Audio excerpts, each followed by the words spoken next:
لله الملك الحق المبين والصلاة والسلام على سيد المرسلين وآله وأهل بيته الطيبين الطاهرين ولعنة الله على أعدائهم أجمعين. سیرت پیغمبر اسلام موجودہ سال کی آخری تقریر، جو مجموعی اعتبار سے تقریر نمبر 114، سال رواں کی 70ویں تقریر اور غزوہ خیبر کے بیان کو 6 مسلسل ہفتے گزر چکے ہیں. جیسا کہ پچھلے منگل کی تقریر میں عرض کیا گیا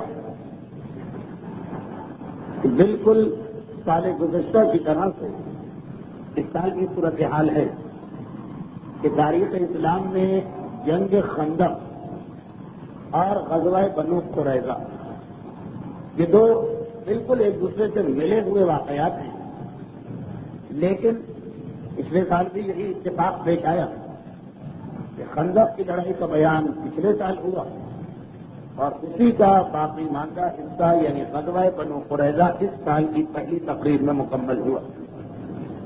اور اسی انداز سے غزوہ خیبر اور غزوہ صدق، تاریخ اسلام کے یہ دو واقعات آپس میں اتنے ملے ہوئے کہ انہیں گویا ایک ہی واقعہ قرار دیا جاتا ہے، لیکن وقت کی کمی اس سال کی سب راہ بنی کہ خیبر کی لڑائی کا بیان آج مکمل ہو جائے گا، لیکن اسی تسلسل میں صدق کا بیان بشرط حیات و توفیق پروردگار اب انشاءاللہ آئندہ سال ربیع الاول ہی میں شروع ہو سکے گا. وہ حضرات کہ جو کیسٹ کی صورت میں تقاریر سنتے ہیں ان کے لیے تو کوئی اتنا فرق نہیں پڑتا، لیکن باقاعدگی سے تشریف لانے والوں کو یقیناً اس زحمت کا سامنا کرنا پڑتا کہ ایک ہی واقعے کے ایک حصے اور دوسرے حصے کے درمیان 7 یا 8 مہینے کا وقفہ آ جائے. لیکن جیسی ہماری مجبوری ہے وہ بھی آپ کے علم میں ہے کہ آج وہ منگل ہے کہ جب میں کراچی میں ہوں اور انشاءاللہ آئندہ منگل تک میں کراچی سے جا چکا ہوں گا. خیر آمدم بسر مطلب پچھلی تقریر کے بیان میں ایک حدیث ذرا سی دوسری حدیث کے ساتھ مل گئی تھی. 1.5 گھنٹے کی مسلسل تقریر اور واقعات بہت تیزی سے بیان ہونا تو یہ ایک آدھ اشتباہ ایسا ہو ہی جاتا ہے، پہلے اس کو واضح کر دیا جائے. مولائے کائنات کے 2 جملے ہیں، ایک خیبر ہی کے میدان میں ہے اور ایک خیبر کے واقعے کے کئی سالوں کے بعد جب خود مولا برسر خلافت تھے. خیبر کا جملہ ایک جملہ ہے اور جب علی برسر خلافت آ چکے تھے تو اسی جملے کو دہرایا تھا میرے مولا نے ایک اور جملے کے اضافے کے ساتھ. اب وہ بعد والا جملہ گزشتہ تقریر میں واقعات کے بہاؤ میں خیبر کے میدان کا جملہ قرار دے دیا گیا. خیبر کے میدان میں علی نے صرف یہ کہا کہ ما قلاتها بقوت الانسانیہ بل قلاتها بقوت ربانیہ و الہیہ، کہ خیبر کے اس دروازے کو میں نے انسانی طاقت سے نہیں اٹھاڑا بلکہ یہ پروردگار عالم کی طاقت ہے قوت ربانیہ جس کی مدد سے اس در خیبر کو اٹھاڑا گیا. اتنا جملہ خیبر کے میدان کا جملہ. اس کے بعد اپنی خلافت کے زمانے میں سہل ابن حنیف انصاری کے نام میرے مولا نے جو خط لکھا اس میں اسی جملے کو دہرایا، ساتھ کے 2 جملے بڑھا کر. اور میری مثال رسول سے وہی ہے جو چراغ کی مثال چراغ سے، کہ جس طرح بعد والا چراغ پہلے چراغ سے روشن ہوتا اور اگر سارا عرب میرے مخالفت سے جمع ہو جائے تو میں منہ نہ موڑوں گا. یہ 2 جملے جو پچھلی تقریر کے بالکل آخر میں آئے تھے اور تیزی کے ساتھ کہہ کے بیان ہو گئے کہ مولا نے خیبر کے میدان میں یہ سارے جملے ارشاد فرمائے، جبکہ تاریخی اعتبار سے صرف پہلا جملہ خیبر کا جملہ ہے. یہ اشتباہ تھا جس کی وضاحت ضروری تھی. اور ضمنی طور پر اب واقعات سے ہٹ کر کبھی کبھار اس قسم کی چیزوں کی وضاحت بھی کرنا پڑتی. خیبر ہی کے میدان میں ایک مسئلہ اور جسے علماء کرام نے تفصیل کے ساتھ حل کیا. اس سے یہ پتہ چلا کہ تاریخ، حدیث، قرآن اور فقہ اسلامی کو پڑھتے وقت ذرا ذرا سی بات پہ انسان کو اعتراض نہیں کرنا چاہیے جب تک کہ مسئلے کی حقیقت معلوم نہ ہو جائے. اور وہ واقعہ یہ کہ خیبر کے میدان میں علی نے جو معجزہ دکھایا اس کو تو خیر سب نے تسلیم کیا ہے اور سب کی عقلوں نے قبول کیا. اس دروازے کا اکھاڑ پھینکنا جس کے ایک فٹ کو 8 آدمی مل کے کھول نہ سکے اور جسے 40 یا 70 آدمی اپنی جگہ سے ہلا نہ سکے اور اسے خندق پہ رکھ کے لشکر اسلام کو اس دروازے پر سوار کرا کے خیبر کے میدان سے قلعہ قموس کے اندر لے جانا، یہ سب تو سمجھ میں آ جاتا. اگر کے بعد دشمنان اہل بیت نے اس پر بھی اعتراضات کرنے کی کوشش کی، لیکن خیر وہ تو کوئی ایسا مسئلہ نہیں کہ جس کا جواب دیا جائے. ایک جملہ تاریخوں میں یہ آتا ہے کہ سب سے پہلا سردار خیبر عارف جو مرحب اور انتر سے پہلے میدان میں آیا، اس کا نیزہ اور نیزے کی ہنی فولاد لگا ہوا تھا جس کا وزن 3 من کا تھا. یہ جملہ ہے تقریباً تمام مشہور تاریخوں کے اندر. علی کی قوت تو خیر مظہر العجائب ہے، لیکن حارث کے بارے میں جب تاریخوں میں یہ جملہ آتا کہ 3 من تو خالی اس فولاد کا وزن تھا جو اس نے اپنے نیزے کی ہنی پہ لگا رکھا تھا، تو بعض لوگوں کے کام کھڑے ہوتے، اس پر اعتراض بھی کیا گیا، اسے قبول کرنے سے انکار بھی کیا گیا. ہمارا موضوع اتنی تفصیلات سے جانا نہیں، لیکن کبھی کبھار موقع اور محل کی مناسبت سے کسی چیز کی وضاحت ہو جاتی. حارث، انتر، مرحب، یاسر اور اس کے بعد 3 اور سردار علی کے ہاتھ سے واصل جہنم ہوئے. قلعہ خیبر کا دروازہ اکھاڑا گیا، لشکر اسلام قلعہ خیبر میں داخل ہو. یہاں تک کا بیان ہو چکا تھا، پھر بھی اس جملے کی وضاحت. اب دیکھیے جو بہت بڑا ایک اشتباہ ہو جاتا وہ یہ ہے کہ بعض ایسے الفاظ ہوتے جو عربی میں بھی رائج ہیں، فارسی میں بھی رائج ہیں، اردو میں بھی رائج ہیں. عربی میں اس کے معنی کچھ اور ہوتے، فارسی میں اس کے معنی کچھ اور ہوتے، اردو میں اس کے معنی کچھ اور ہوتے.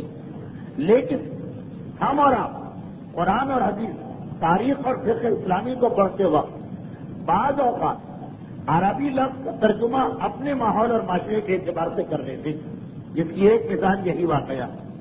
من، 3 من کا مطلب اعتراض کرنے والے ایک صاحب نے 120 شعر لکھا اور کہا کہ ذرا سوچیے جنہوں نے خیبر کے واقعات پر اعتراض کیا تو ایک نقطہ یہ بھی بنایا 40 شعر کا 1 من، 3 من اولاد نیزے کی ہنی پہ لگاؤ. کیا یہ بات عقل میں آنے والی ہے یا نہیں؟ اور پھر وہ نیزہ کہ اتنا بھاری ہو تو میدان جنگ میں کس کام کا؟ اب دیکھیں اشتباہ کیا ہوا. لفظ من، ہندی من الگ ہے، عربی من الگ ہے، خراسانی یعنی فارسی من الگ ہے. تینوں جگہ کے من میں اختلاف ہے، اور اختلاف ماحول کے اعتبار سے کیونکہ ہندوستان میں غلہ بہت زیادہ، پانی وافر مقدار میں، بارشیں کثرت کے ساتھ ہوتی، زمین زرخیز، اس لیے یہاں کا من بڑا. عرب صحرائی علاقہ، زمین زراعت کے لیے اتنی اچھی نہیں، بارشیں بہت قلیل مقدار میں، اور بہتا ہوا دریا تو پورے صحرائے عرب میں کوئی نہیں، چنانچہ وہاں کا من چھوٹا من. جیسا جیسا ماحول اور معاشرہ ہوتا ہے، بلکہ ہندوستان میں بھی سلطنت مغلیہ کے زمانے میں جب آبادی کم تھی اور غلہ زیادہ تھا تو اس وقت انڈیا کا من بھی 112 شعر کا ہوتا تھا. انگریزوں کے ابتدائی دور میں وہ 96 شعر کا ہوا، غلہ کم ہوا تو من 40 شعر کا قرار پایا. لیکن عرب میں من صرف 2.5 شعر کا ہوتا. غلے کی کمی کی وجہ سے ان کے پاس اتنا بڑا پیمانہ ہی نہیں، تو 3 من کا مطلب 7 شعر کے قریب اولاد یا لوہا، جو کوئی تعجب کی بات نہیں ہے، خصوصاً ایک پہلوان اور ایک سالار کے لیے. خالی خیبر ہی کا مسئلہ نہیں، تاریخ اسلام میں اور کئی جگہ پہ ایسے الفاظ آتے ہیں جن کے معنی اردو میں کچھ اور ہوتے ہیں، عربی میں کچھ اور ہوتے ہیں، اور انسان ان 2 چیزوں کو گٹمٹ کر کے خود بھی پریشان ہوتا اور دوسروں کو بھی پریشان کرنے لگتا. تو خلاصہ اس کا یہ نکلا کہ جس طرح اگر من کی حقیقت ذہن میں نہ رہے تو آدمی خیبر کی پوری لڑائی کو ایک افسانہ قرار دے سکتا ہے، جیسے کہ افسانہ قرار دیا گیا صرف اپنی جہالت اور کم علمی کی بنا پر. اب بات یہاں تک پہنچی کہ خیر یہ 3 من جو 7.5 شعر کا وزن قرار پایا، حارث کے ہاتھ میں یہ نیزہ تھا، مارا گیا. خود حارث مرحب کا ایک بھائی، پھر انتر مارا گیا، پھر خود مرحب مارا گیا، اور لشکر اسلام خیبر کے اس قلعے میں داخل ہوا جس کا نام تو خیبر نہیں، اس کا نام قموس ہے. لیکن پورا میدان اس طرح اس قلعہ قموس کی وجہ سے اہمیت رکھتا. اگر یہ قلعہ نہ ہو تو پورے میدان خیبر کی کوئی حیثیت نہیں کہ لوگ خالی اس قلعے کو بھی خیبر کہنے لگے. میرے مولا خیبر کے قلعے میں داخل ہوتے سب سے پہلے یہودیوں کی ان خواتین کو دیکھا کہ جو یہ جنگ کا منظر دیکھنے کے لیے دروازے کے اوپر آ کے بیٹھی اور دروازہ اکھڑے جانے کی بنا پہ پریشانی کی عالم وہ اس دروازے کے قریب بنے ہوئے کمرے سے نیچے اتری اور ان کی سمجھ میں نہیں آ رہا ہے کہ وہ کہاں جائیں. یہ ساری کی ساری وہ عورتیں کہ جو یا وزیروں کی یا سرداروں کی یا سپہ سالاروں کے گھر کی خواتین مولانا بلال حبشی کے ذریعے انہیں خدمت رسالت میں بھجوایا. بس یہاں پہ ہماری گفتگو ختم ہوئی اور علی کے جہاد کا سلسلہ جاری. خیبر کا پورا قلعہ فتح کرنا. ابھی تو فقط 7 سردار مارے گئے اور خیبر کا قلعہ کھلا. علی خیبر کے قلعے میں داخل ہوئے. لیکن ادھر اللہ کے رسول جب فتح خیبر کی مسلسل اطلاعات ملنے لگی جبرائیل نے آج یہ بتایا کہ خود علی کی ضربت روکتے ہوئے جبرائیل کو کتنی زحمت ہوئی. پھر مسلمانوں نے آ کے حیرت کے عالم میں یہ کہا کہ کس طرح سے علی نے ایسا معجزہ انجام دیا. پھر بلال حبشی جناب صفیہ اور ان کے رشتے کی بہن اور دیگر خواتین کو لے کے آئے. یعنی یکے بعد دیگر پیغمبر کے پاس خیبر کی فتح کی اطلاعات بے اطلاعات آ رہی. تو اب صحیح روایت کے مطابق تیسری خبر ملنے کے بعد پیغمبر خود اپنے خیمے سے نکلتے اور سیدھے قلعہ خیبر کی جانب بڑھتے. ادھر میرے مولا کو اطلاع ملی کہ رسول خیبر کے قلعے کا معائنہ کرنے آ رہے. علی نے اپنے جہاد کو ملتوی کیا اور ایک مرتبہ واپس خیبر کے دروازے سے باہر آ رہے تاکہ پیغمبر اسلام کا استقبال خیبر کے باہر کیا جائے. جس وقت رسول اور علی کی ملاقات ہوئی تو پیغمبر نے علی کو اپنے سینے سے لگایا, پیشانی کو چوما اور کہا کہ اے علی تمہارے لیے مجدہ اور بشارت, اللہ کا رسول تم پہ راضی اور خوش ہے. میرے مولا کی آنکھوں میں آنسو. پیغمبر نے سوال کیا کہ اے علی آنسو تو 2 ہی وجوہات کی بنا پہ بہائے جاتے ہیں, یا کبھی خوشی کے عالم میں آنسو آنکھوں سے جاری ہوتے ہیں یا کبھی غم اور افسوس اور حسرت کی وجہ سے. تمہارے آنسو کس لیے؟ کہا اللہ کے رسول یہ خوشی کے آنسو, اور کیسے خوشی کے عالم میں یہ آنسو نہ نکلے جب اللہ کا رسول مجھ سے راضی اور خوش ہو چکا.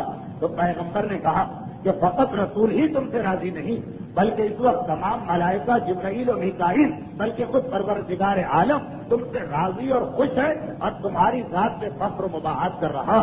پیغمبر اور علی کی گفتگو کا سلسلہ جاری تھا کہ ایک مرتبہ خیبر کے قلعے سے کچھ یہودی صلحوں کا پرچم لہراتے ہوئے باہر آئے اور انہوں نے اپنے سردار کنانا کو یہ پیغام دیا کہ وہ پیغمبر سے آ کے براہ راست مذاکرات کرنا چاہتے ہیں. خیبر کا قلعہ بہیمانہ فتح ہوا, دروازہ اکھاڑا گیا, علی قلعے میں گئے, لیکن ابھی وہ جتنے بھی وہاں دشمن تھے سب واقع جہنم نہ ہوئے کہ صلحوں کی بات ہونے لگی. پیغمبر اسلام نے ان یہودی نوجوانوں سے کہا کہ اپنے سردار کو بھیجو. اس نے جان کی امان طلب, یعنی جتنی دیر تک میں مذاکرات کروں اتنی دیر تک میرے اوپر کوئی حملہ نہ کیا جائے. پیغمبر اسلام نے اسے جان کی امان دی. وہ سردار جو بہرحال واجب القتل ہے اور بعد میں قتل کیا گیا, جیسا کہ آج سے 2 تقریر پہلے میں بیان کر چکا ہوں. بہرحال وہ سردار کنانا قلعے سے باہر نکل گیا تھا اور پیغمبر اسلام کے سامنے صلح نامہ رکھے تھا. تمام مستشرقین اس ایک مسئلے پر تقریباً متفق کہ اسلام تلوار کے ذریعے پھیلایا گیا. اسلام کے پاس قتل اور غارت گری اور خوریزی کے علاوہ اور کچھ نہیں. لیکن یہ جگہ جگہ ہمیں یہ واقعات ملتے ہیں کہ وہ لڑائیاں جو بالکل یک طرفہ لڑائیاں اور ایسے دشمن سے تھی کہ جسے معاف کرنے کا سوال ہی پیدا نہیں ہوتا, لیکن وہاں پیغمبر نے حتی الامکان کسی کو بھی قتل کرنا پسند نہیں کیا.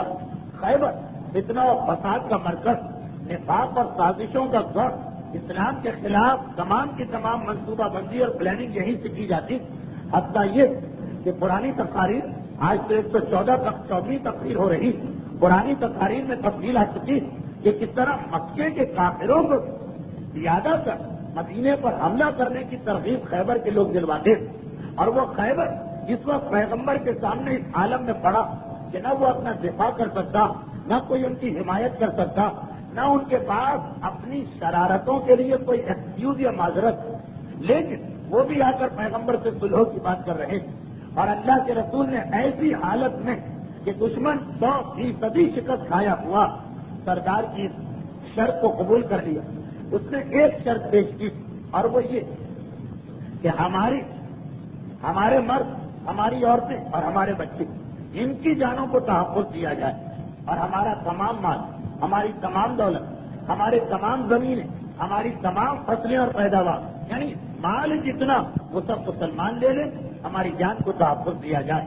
اگر بھی اپنی شرارتوں کے بنا پر یہ سب واجب القتل ہے، لیکن انہی کی پیش کی ہوئی شرط پر پیغمبر اسلام نے مصالحت کر، البتہ صرف اسی ایک اعلان کے ساتھ کہ اگر ذاتی طور پر کوئی شخص واجب القتل ہے، یعنی اس جرم میں تو اب کسی کو قتل نہیں کیا جائے گا کہ وہ مسلمانوں کے خلاف سازشیں کیوں کرتا رہا، وہ مسلمانوں کے خلاف فساد کیوں کرتا رہا، لیکن اگر ذاتی طور پر کسی نے کسی مسلمان میدان سے ہٹ کر مارا، لڑائیوں میں جو مارے جائیں وہ تو مصالحت میں ان کا خون معاف ہو گئے، لیکن لڑائی سے ہٹ کر اگر ذاتی طور پہ کسی نے مارا اسے معاف نہیں کیا جائے گا. اس صلح نامے پہ دستخط ہو. سردار قبیلہ کنانا خود یہ شرط لے کے پیغمبر کے پاس آیا کہ ہم اپنا تمام مال و دولت دینے کو تیار، یہ ہماری طرف سے پیشکش. خود اس کی طرف سے یہ شرط تھی، یہ ذہن میں رکھیے گا، کیونکہ اسی سے بات کا ایک ایسا واقعہ حل ہو جس کا بیان 2 ہفتے پہلے آ تو چکا، لیکن ترتیب سے ہٹ کے وہ بیان آیا تھا. سردار قبیلہ نے یہ شرط جب رکھ لی، پیغمبر اسلام نے اسے قبول کر لیا، اور نہ صرف یہ کہ اس کو قبول کیا بلکہ پورا اس شرط کا احترام کیا گیا.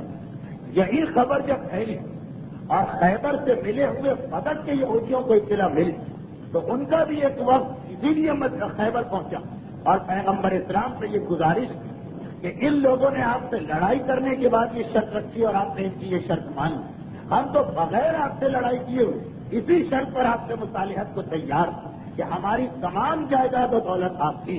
بس یہی سے مسئلے کا فرق بنا کہ خیبر کیونکہ فتح ہونے کے بعد، یعنی خیبر والے شکست کھانے کے بعد مصالحت کر رہے ہیں، ان کی شکست مسلمان مجاہدین کی محنت ہے، اس لیے خیبر کا جتنا مال ہے وہ مسلمانوں میں تقسیم ہوا. اور بدک والوں نے کیوں کی براہ راست پیغمبر اسلام سے اس طرح کے مصالحت کی کہ کسی مسلمان مجاہد کو زحمت نہیں اٹھانا پڑی، اس لیے بدک خاص پیغمبر اسلام کا مال قرار پایا. تفصیلات انشاءاللہ سال آئندہ کی پہلی تقریر میں. تو خیبر والوں کی بات ہو رہی، معاہدہ ہو گئے. معاہدہ ہو جانے کے بعد اب خیبر والوں نے مزید ایک گزارش کی پیغمبر اور کہا کہ اگر کہ ہم اپنی تمام جائیداد اور مال آپ کو دے چکے، لیکن یہ بالکل عقلی بات ہے اور دیہاتوں میں یہی ہوتا کہ آپ مسلمان مدینے میں رہتے، وہاں سے تو روزانہ 100 میل چل کے نہیں آئیں گے کہ خیبر میں کھیتی باڑی کر، جو زمانے کا پرانا طریقہ جو وہ یقیناً کسی قبیلے کو یہ زمینیں دے دیں گے اور کہیں گے تم کھیتی باڑی کرو، محنت تمہاری، زمین ہماری، اتنا پرسنٹ تم لے جانا، اتنا پرسنٹ ہم لے جائیں گے. ایسا ہی ہوگا، ورنہ 100 میل دور سے کون آپ کی زمینوں کو دیکھ بھال کرے گا. تو خیبر کے لوگوں نے کہا یا اللہ کے رسول، آپ کی زمین لامحالہ کسی کو دیں گے اگر آپ انہیں شرائط کے اوپر جو زمین دیتے وقت طے پاتی ہم کو یہ زمین دے دیں، یعنی زمین آپ کی، مالک آپ، لیکن اس میں فصلیں ہم کو اتنا کم کریں جب پیداوار ہو تو زمین، کیونکہ مالک آپ ہیں، آدھی پیداوار آپ لے جائیں گے، محنت ہماری اس لیے آدھی پیداوار ہماری. پیغمبر اسلام نے اس شرط کو قبول کی اور ہماری فقہ میں ایک مسئلہ آتا ہے، بہت ہی اہم مسئلہ. اگر کبھی پیسے پہ یہ شرط طے پا جائے کہ ہم 2 لاکھ روپے دیں گے، سامنے والا محنت کرے گا، تو اس کا نام ہے اسلام میں مضاربہ. ایک آدمی پیسے لگائے، ایک آدمی محنت لگائے. اور اگر کبھی زمین کے اوپر یہ طے پائے کہ زمین ایک کی، محنت دوسرے کی، اسے فقہ میں مزارعت یا مخابرت کہتے ہیں اور اردو میں اس کا نام بٹائی، جس کے بارے میں جب فیمنزم کا بہت زیادہ زور و شور تھا تو بعض ماڈرن مسلمانوں نے یہ ثابت کرنا چاہا کہ اسلام میں مزارعت یا بٹائی جائز ہی نہیں، بلکہ حاضر زمیندار جو خود اپنی زمینوں پہ کام کرے اسی کو پیداوار ملے گی.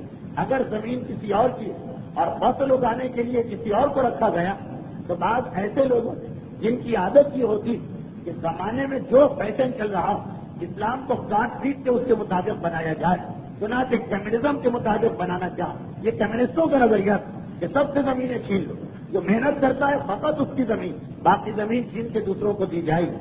بعض استثنائی صورتوں امام یعنی حاکم شرع کو یہ اختیار ہے کہ ایسی زمین اس کے مالک سے لے سکتا کہ جس میں مالک محنت کرنے کو تیار نہیں اور گھر بیٹھ کے عیش کر رہا، لیکن وہ چند ایکسپشنل کیسز عام طور پہ یہ جائز۔ تو خیر مزاربہ پیسے لگائے، ایک آدمی محنت کرے دوسرا آدمی، اور مزارعت جو توضیح المسائل میں لکھا سیم چیز اگر زمین کے بارے میں زمین ہماری ہے محنت کوئی اور کر رہا، مزارعت کہلاتی ہے، اس میں آدھے آدھے پہ فیصلہ ہوتا۔ اسی کا ایک نام مخابرت، وہ اسی لفظ خیبر سے نکلا، کیونکہ اسلام میں پہلی مرتبہ خیبر کی لڑائی کے بعد یہ ایگریمنٹ ہوا کہ خیبر والوں نے کہا کہ زمینیں تو آپ کی ہو گئی لیکن ہم کو یہیں رہنے دیجیے، محنت ہم کریں گے، جب فصل پیدا ہو جائے تو آدھی آدھی فصل تقسیم ہو جائے گی۔ پیغمبر اسلام نے اس شرط کو بھی قبول کر دیا، چنانچہ نہ خیبر والوں کو اپنے مکانات چھوڑنا پڑے، نہ وہ پوری بستی یہاں سے گزر کے کہیں اور آباد ہو، نہ ان کو وہ زحمت و پریشانی اٹھانا پڑی جو مسلمانوں کا حق تھا کہ ان کو یہاں سے نکال باہر کیا جائے۔ اور پھر اس کے بعد ہر سال پیغمبر اسلام مدینے سے ایک نمائندہ خیبر بھیجتے تھے، جس کا کام ہی یہ تھا کہ جب یہ پیداوار کر چکی وہ نمائندہ آتا تھا، اور چونکہ مالک وہ ہوتا بالکل برابر کے دو حصوں میں تقسیم کرتا تھا جب تک جناب عبداللہ ابن رواحہ زندہ رہے۔ یہ ڈیوٹی ان کی، وہ پیغمبر کے نمائندے تھے خیبر کی فصل کی تقسیم۔ یہ عبداللہ ابن رواحہ کون ہے؟ جنگ موتا، جس میں جناب جعفر طیار کے بازو قلم ہوئے اور وہ شہید ہوئی۔ اس کے اندر جو 3 اہم شخصیتیں شہید ہوئی، جعفر طیار، زید ابن حارثہ، وہی زید جو پیغمبر کے منہ بولے بیٹے بھی تھے، اور بعد میں انہی کی طلاق شدہ بیوی سے پیغمبر نے شادی کی، وہ 2، اور تیسرے یہی عبداللہ ابن رواحہ۔ خیر عبداللہ ابن رواحہ کے تفصیلی حالات بھی انشاءاللہ آئندہ سالوں میں آئیں گے جب جنگ موتا کا بیان کیا جائے۔ اتنا کافی کہ موتا کی لڑائی میں 3 علمدار شہید ہوئے، جن میں سے ایک یہ پیغمبر نے ان کو اپنا نمائندہ بنایا۔ یہ ہر سال خیبر جاتے تھے، ساری فصلیں اپنے اختیار میں لیتے تھے، برابر سے اس کے 2 حصے کرتے تھے۔ حصے کرنے میں ہمیشہ یہ امکان رہتا کہ جو آدمی حصے کر رہا وہ زیادہ لے جائے گا، اچھا مال لے جائے گا، تھوڑی سی مثلا بہت ہی عوامی زبان میں ڈنڈی مار جائے گا۔ مگر عبداللہ ابن رواحہ کا طریقہ کار یہ، اور کس کے مقابلے؟ یہودیوں کے مقابلے۔ اور کون سے یہودی؟ کوئی بہت ہی شریف، سیدھے سادے اور متقی اور پرہیزگار یہودی نہیں، خیبر کے شریر ترین اور مفسد ترین یہودی۔ مگر عبداللہ ابن رواحہ نائب رسول بننے کے باوجود طریقہ کار یہ، یعنی نائب رسول کو تو پورا اختیار ہوتا، مسلمان کے مال پہ قبضہ کر سکتا کہ جائے کہ کافر، مگر اتنا اختیار رکھنے کے باوجود پورے عدل کے ساتھ 2 حصوں میں اس پیداوار کو تقسیم کرتے ہیں۔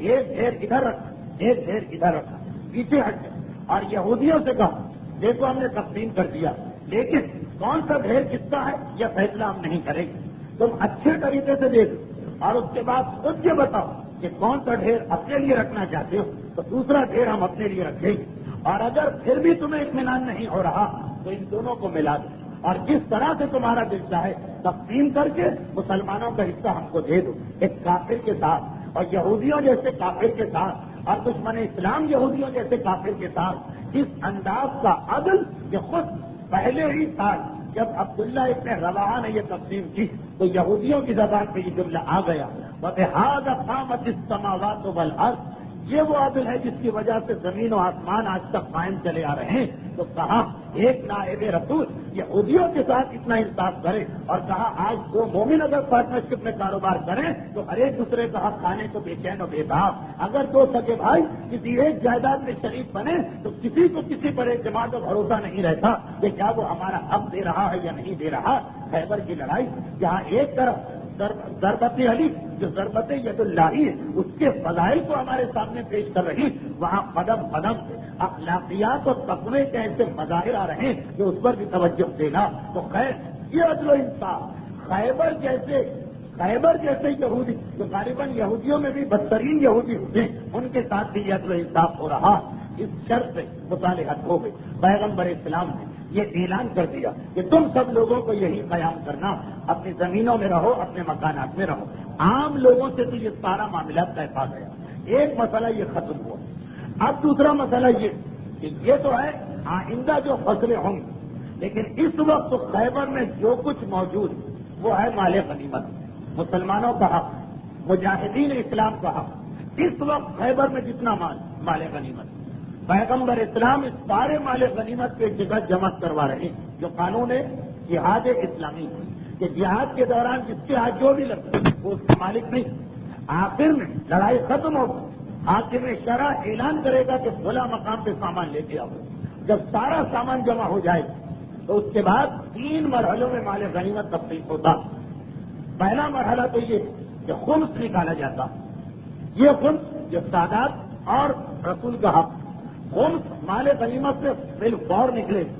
جو خمس ہم دیتے ہیں اور جو خمس مال غنیمت ہے اس میں ایک فرق، اور وہ یہ کہ جو خمس ہم دیتے ہیں آج پیسہ آیا تو 1 سال کے بعد دینا، اور مال غنیمت کا خمس ادھر لڑائی ختم ہوئی بالفور خمس نکالا جاتا ہے.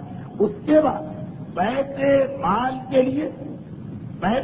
کے لیے کچھ پیسے نکالے جاتے ہیں. بیت المال یعنی پیغمبر یا امام یا جو بھی حاکم شرع اس سے ملاقات کے لیے غیر مسلموں کے جو ڈیلیگیشن اور وفد آتے ہیں ان کے کھلانے پلانے کا انتظام کہاں سے ہو، اس کے لیے بیت المال بنایا جائے گا.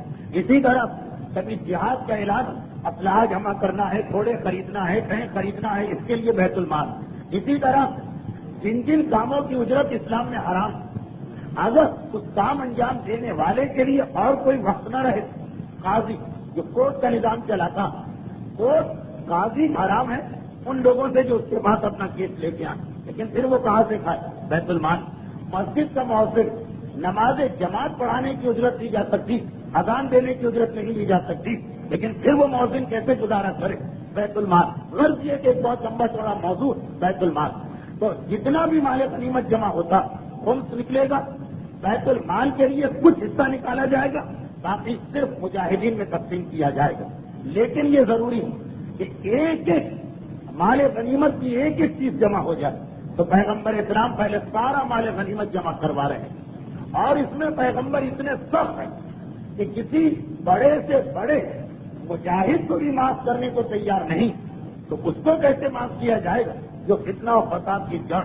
اپنے صحابیوں کو پیغمبر نے اس مسئلے میں معاف نہیں کیا کہ بیت المال سارے مسلمانوں کا حق. یہ کیسے ہو سکتا کہ کسی کے ساتھ نرمی کر دی جائے؟ جیسا کہ ابھی آپ سنیں گے جب میں تقسیم کا طریقہ بیان کروں گا. تو جب مال غنیمت جمع ہو رہا پیغمبر کو اطلاع ملی کہ سردار قلعہ قموس یعنی مختصراً ہم جسے کہیں سردار خیبر کنانا، اس کے پاس دولت کا ایک انبار ہے.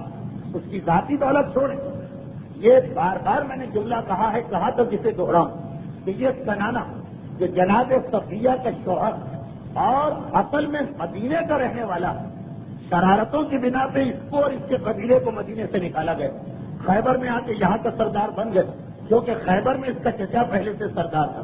چچا مرا تو سرداری بھتیجے کو مل گئی، اور اس نے یہاں اپنے پرانے قبیلے کے ایک قانون بنایا تھا کہ جب کسی کی شادی ہوگی خیبر تو ایک سونے کی ایک مثال اس نے معین، ہر شادی کے موقع پر اتنا سونا اس فنڈ میں جمع کیا جائے گا جو غریب یہودیوں کے لیے. پرانا زمانہ ہے، بینک وینک لاکر تجوری سیف تو ہوتے نہیں، وہ سارا سونا بکری کی کھال کے اندر یہ رکھتا تھا اور بکری کی کھال کو لپیٹ کے اپنے سرہانے رکھتا تھا. دولت بڑھی تو پھر گائے کی کھال کی ضرورت پیش آئی، بکری کی کھال بھر گئی، اور پھر دولت بڑھی تو پورے اونٹ کی کھال اتاری جاتی اور اس کے اندر یہ ساری چیزیں جمع کی جاتی. خیبر کی لڑائی شروع اور اس نے جلدی سے اس خزانے کو کسی ویرانے میں لے جا کے دفن کر دیا. اس کا یہ خزانہ اتنا مشہور کہ جب پیغمبر اسلام نے یہ معاہدہ کر دیا جس میں خود اسی سردار جو اس خزانے کا مالک خود اس نے یہ شرط رکھی پیشکش اس کی کہ ہمارا سارا مال آپ لے لیجیے. پیغمبر اسلام نے اس مال کو بھی طلب کی، یہ پیغمبر کا ذاتی مال نہیں، یہ تمام مجاہدین اسلام کا حق، لے کر آؤ یہ مال کہاں پر. اس نے صاف منع کر دیا کہ نہیں ایسا کوئی مال ہی نہیں، آپ کو غلط اطلاع دی گئی، ایسا کوئی خزانہ نہیں. پیغمبر اسلام فی الحال تو اسے قید میں ڈال دیا اور اس کے بعد تحقیق شروع کی، لیکن کسی کو بھی اس کی اطلاع نہیں.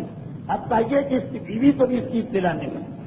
البتہ یہ جو جملہ میں نے کہا عرب ماحول کے اعتبار سے یہ غلط ہے، اس لیے کہ عرب ماحول بیوی کو شوہر کے پیسے کی اطلاع نہیں ہوتی ہے، شوہر کو بیوی کے پیسے کی اطلاع نہیں ہوتی. اور اسلام کے اعتبار سے بھی نہ شوہر کو یہ لازم کہ وہ روزانہ کا جا کے حساب کتاب بیوی کو دے کے آج کتنا کمایا، کتنی رشوت لی، کتنا پیسہ مارا اور کتنے پیسے جمع ہوئے. نہ بیوی پہ لازم ہے کہ اپنی دولت کا حساب شوہر کو دے، بلکہ دونوں اپنے اپنے پیسے کو ایک دوسرے سے چھپا کے رکھ سکتے. تبھی تو آیت اللہ یا کوئی کا وہ فتویٰ کہ اگر بیوی بھی شوہر کے مال کو چوری کرے گی تو شوہر کا مال چرانے پہ بیوی کا ہاتھ کٹے، اور اگر شوہر بھی بیوی کے مال کو چوری کرے تو جو چور باہر سے آ کے چوری کرے اس کا ہاتھ کٹتا. شوہر بھی بیوی کا مال چرائے تو شوہر کا ہاتھ بھی کاٹا جائے گا. اس اعتبار کہ واقعی ان دونوں کو حق کہ اپنا ذاتی مال وہ ایک دوسرے سے چھپا کے پوشیدہ طریقے سے رکھ سکتے. تو عرب کے ماحول اور اسلام کے مسئلے کے اعتبار سے تو کوئی عجیب بات نہیں. ہمارے یہاں کے اعتبار سے کیونکہ ذرا عجیب بات، اس لیے میں نے یہ جملہ کہا کہ اتنا چھپا کے رکھا ہے اس نے خزانہ کہ اس کی بیوی کو بھی نہیں معلوم. پیغمبر نے کہتے پھر ایک مرتبہ کنانا کو بلایا. علم رسالت میں سب کچھ، مگر وہی کے پیغمبر اتمام حجت ضرور کرتے اور کہا کہ دیکھو کنانا، تم نے خود بھی اسی شرط سے مصالحت کی، ورنہ اصولاً تو تمہاری پوری قوم کو قتل ہونا. تم نے لڑائی کی ہے مسلمانوں سے، حملہ کیا ہے اسلام پر، اس کا جواب یہی. لیکن تمہاری شرط اور تمہاری پیشکش پر معافی دی گئی اور پھر تم اس کی خلاف ورزی کر رہے. اس نے کہا کہ نہیں اللہ کے رسول، چاہے وہ رسول تو نہیں کہتا تھا، یہ تو ہماری زبانوں پہ چڑھا ہوا جملہ کہ نہیں اللہ کے رسول، ایسا کوئی مال ہے ہی نہیں، آپ کو بالکل غلط اطلاع دی گئی. پیغمبر نے کہا اور اگر ایسا مال نکل آئے اب تو پھر مجھے قتل کر دیجیے. یہ پیشکش بھی اسی کی زبان پہ آ رہی. پیغمبر نے کہا ٹھیک ہے جو تم نے کہا اپنے وعدے پر نبھانا. اور پھر پیغمبر نے ایک آخری مرتبہ تحقیق شروع. اسی کا چچا داد بھائی وہ ایک مرتبہ کہتا ہے کہ اللہ کے رسول یہ مجھے معلوم کہ جس دن پہلے قلعے پہ آپ نے حملہ کیا، ہماری دوسری تقریر کے خیبر میں 10 قلعے پہلے قلعے پہ جس دن آپ نے حملہ کیا اور یہ وہاں سے پریشان ہو کے واپس آیا. اب بہت سی باتیں جو مجھے پرانے حوالے دینا پڑ رہے ہیں. جب پہلے قلعے پہ مسلمانوں نے حملہ کیا تو یہ شخص کنانا اگرچہ یہ آخری قلعے کا سردار ہے مگر لشکر اسلام کو چیک کرنے کے لیے یہ وہاں گیا ہوا اور وہیں پر اس نے ایک ایسا جرم کیا تھا جس کی سزا ایک مومن کو بھی معاف نہیں کیا جاتا. یعنی ایک مسلمان وہ جنگ نہیں کر رہا، وہ قلعے کی دیوار کے سائے میں آرام کے لیے بیٹھا. محمود ابن مسلمہ، اس نے چکی کا پارٹ اوپر سے اس کے سر پہ گرا کے ان کو شہید کیا. میدان کی شہادت نہیں، دھوکے بازی کی شہادت. یہ سب کچھ واقعات پہلے بیان ہو چکے ہیں. اس کا چچا داد بھائی کہہ رہا ہے کہ اللہ کے رسول یہ مجھے یاد پڑ رہا کہ جب پہلے قلعے پہ آپ کا قبضہ ہوا تو یہ وہاں سے بہت پریشانی کے عالم میں آیا اور اسی رات یہ گھر سے نکل گیا. اس کا اپنا جو قلعہ ہے قلعہ قموس بہت بڑا قلعہ اور ویرانے میں چلا گیا. اور میں نے پھر یہ دیکھا کہ یہ ہر رات گھر سے نکل کے خاص اسی سمت میں جاتا. پیغمبر اسلام نے ان مسلمانوں کو بلایا. عرب کے صحرا میں پاؤں کے نشانات کی مدد سے ہر چیز کو ڈھونڈ لینے والے اور ٹریس کرنے والے بہت سے لوگ تھے. پیغمبر نے چند خاص ماہر لوگوں کو بلایا اور کہا کہ اس طرف جاؤ اور دیکھو کہ کوئی ایسی زمین تو نظر نہیں آ رہی کہ جس میں لگے کہ اسے روزانہ کھود کے بند کیا جاتا. عرب کے صحرا میں رہنے والا اس کے لیے تو بہت ہی آسان تھا. جب ایک سمت پتا چل گئی کہ اسی طرف جانا، ورنہ تو اتنا بڑا قلعہ تپے تپے کو تو نہیں ڈھونڈا جا سکتا. چچا داد بھائی کے بتانے پہ یہ آدمی گئے. واقعہ یہ تو ڈھونڈ لیا کہ وہ زمین کہاں کھودا گیا. اونٹ کی وہی پوری دکھتی ہوئی کھال نکلی جسے لے کے آئے. جتنا مال غنیمت اب تک تھا شاید اس سب کی ویلیو کے برابر خالی اتنا مال غنیمت نکلا. اور وہ کہہ چکا کہ اگر ایسا کوئی پیسہ نکلا تو مجھے قتل کر دیجیے. پھر بھی اللہ کے رسول نے اسے قتل نہ کیا. لیکن ہاں جس مسلمان کو اس نے دھوکے میں مارا جسے اس مسلمان کے رشتے داروں کے حوالے کر دیا محمود ابن مسلمہ اور کہا تم جانو اور یہ جانو. اس طرح سے اسلام کا قانون کہ قاتل پکڑ کے مرنے والے کے بیٹوں کو دیا جائے. وہ چاہے اس کو معاف کر دے، چاہے اس سے پیسے لے کے چھوڑ دیں، چاہے اس کی گردن اڑا دیں. رسول اور امام بھی اس مسئلے میں دخل نہیں دیتے اگر کہ اختیار رکھتے مگر دخل نہیں دیتے. تو خیر پیغمبر نے اس کی دو ایسی غداریاں دیکھنے کے باوجود کہ جن میں سے ہر ایک کی سزا قتل، پھر بھی کہا کہ نہیں ہم احترام کریں گے معاہدے پہ، اس کو قتل نہیں کریں گے. لیکن جو اس نے میدان سے ہٹ کر ایک مسلمان کو مارا وہ جرم تو معاف نہیں ہوگا. تو نہ کنانا اس طرح مارا گیا. اچھا، اب میں ضمنی طور پر ایک جملہ جو مجھے بعد میں کہنا ہے اس وقت بھی دوہرا دوں. خیبر کی لڑائی میں 15 مسلمان شہید ہوئے، 93 یہودی مارے گئے. لیکن جو میدان میں یہودی مارے گئے فقط وہ مارے گئے. میدان کی جنگ ختم ہونے کے بعد صرف 2 یہودی قتل کیے گئے، صرف 2. ان میں سے ایک کا نام اور اس کا جرم آپ نے سن لیا، اور دوسری وہ یہودن عورت ہے جس کا واقعہ ہر ایک کو پتا، پھر بھی بیان کیا جائے گا ترتیب کے مطابق. اب ابھی مال غنیمت، تو یہ مال غنیمت دیا گیا. سردار خیبر قتل ہو گیا، مگر نہ مال غنیمت کی وجہ سے اور نہ ہی پیغمبر اسلام سے دھوکے کی بنا پر. وہ قتل ہوا اس عام قانون سے، جس عام قانون سے ایک مومن سید کے قتل کیا جاتا. اب یہ سارا مال غنیمت جمع ہو گیا. پھر بھی پیغمبر اسلام نے ایک اعلان کروایا کہ جہاں جہاں تک مجاہدین اسلام تقریباً 1400 سے 1500 کا لشکر، جہاں جہاں تک یہ مجاہدین اسلام سب کے سامنے جا کے ایک اعلان کر وَأَدُّ الْخَيَاطَ وَالْمَخْيَطَ وَإِنَّ الْغُلُولَ عَارٌ وَشَنَارٌ وَالنَّارٌ يَوْمَ الْقِيَامَةِ. ایک اعلان کرا ہے پیغمبر وَأَدُّ الْخَيَاطَ وَالْمَخْيَطَ. اے مسلمانوں، جسے جو مال غنیمت ملا ہے سب لے کے آ جائے. حتیٰ یہ کہ سوئی تاگا بھی اگر کسی کے ہاتھ آیا، سوئی تاگا وہ بھی یہاں پہ لا کے جمع کرا دے. فَإِنَّ الْغُلُولَ، اس لیے کہ دھوکہ اور فراڈ آر مومن کے لیے ایک آر بھی، وہ شنار اور ایک عیب بھی ہے، وہ نارن یوم القیامہ، اور جہنم کے دن اس کے لیے آگ بھی. اور دیکھیے پیغمبر اسلام کو یہ آخری جملہ کہنے کی ضرورت نہیں، بلا وجہ عذاب کی بات چھیڑ. پیغمبر بھی رسول جہنم معاذ اللہ یا رسول عذاب کا ٹائٹل نہ پالے اس امت کے ہاتھ سے، جو اتنی سینسیٹیو اور حساس ہے کہ جہاں جہنم کی بات آئی فوراً انہوں نے کسی پہ تہمت اور الزام لگا دیا. مگر نہیں، رسول کا کام ہی حکم اسلام کو پہنچانا. چنانچہ یہ کہا کہ یہ مومن کے لیے ننگ و آر، یہ مومن کے لیے عیب ہے، اور یہ نارن یوم القیامہ جہنم کی آگ. اس کو کہا پیغمبر.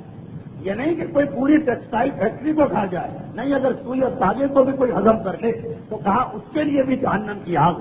اور یہ کہہ کہ سارا مال غنیمت جمع کروایا. اسی موقع پر 3 چھوٹے چھوٹے واقعات پیش آ گئے. اگر سے یہ تینوں واقعات ایسے کہ اس کی تشریح میں اخلاقی موضوع کی جانب جا سکتا ہوں کہ اسلام میں امانت کی کتنی اہمیت.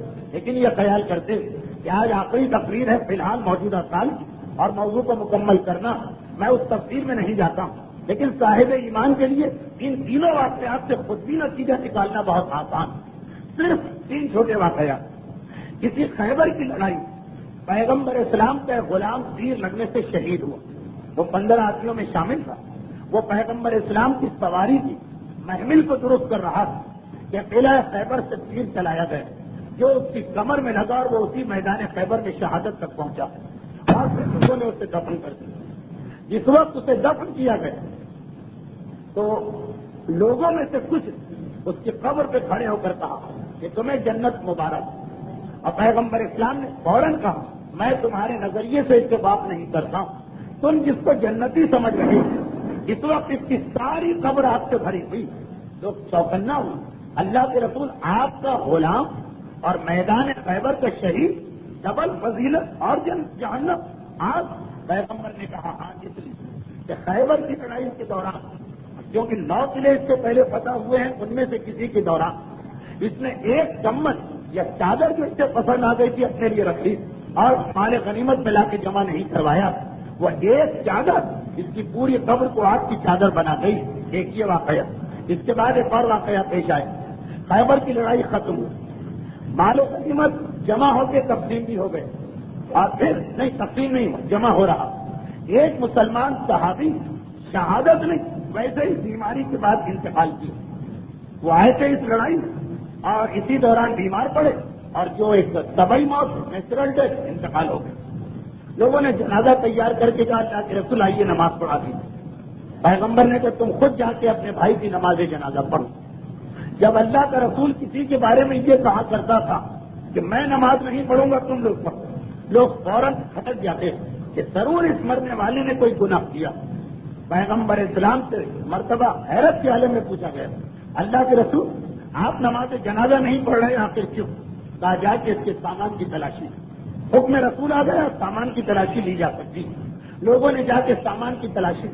تو دیکھا کہ اس کے سامان 3 یا 4 وہ انگوٹھیاں جو لگ رہا ہے کہ اس نے میدان سے لوٹی ہے لیکن لا کے جمع نہیں کرائی مال غنیمت کے اندر، جن کی قیمت اس زمانے کے حساب سے 2 درہم، یعنی 12 روپے کا درہم جو آج کل ہوتا ہے حساب لگا لی، 24-25 روپے کی انگوٹھیاں جو پیغمبر کے اعلان کے باوجود کہ سارا مال غنیمت جمع کرا اس نے رکھ لی، پسند آ گئی ہوں گی انگوٹھیاں. جب یہ دوسرا واقعہ سامنے آ گیا کہ 2 یا 3 انگوٹھیاں رکھنے پر پیغمبر نماز جنازہ پڑھانے کو تیار نہیں. اب تیسرا واقعہ کہ ایک مسلمان نے کھڑے ہو کر کہا اللہ کے رسول اسی خیبر کی لڑائی کے دوران جوتے کے تسمے اور فیتے، ایک جوتے کے فیتے مجھے ملے تھے وہ تسمے اور پسند آ گئے تھے میں نے رکھ لیے، کیا اتنی چھوٹی چیز بھی لا کے جمع کرانا پڑے گی؟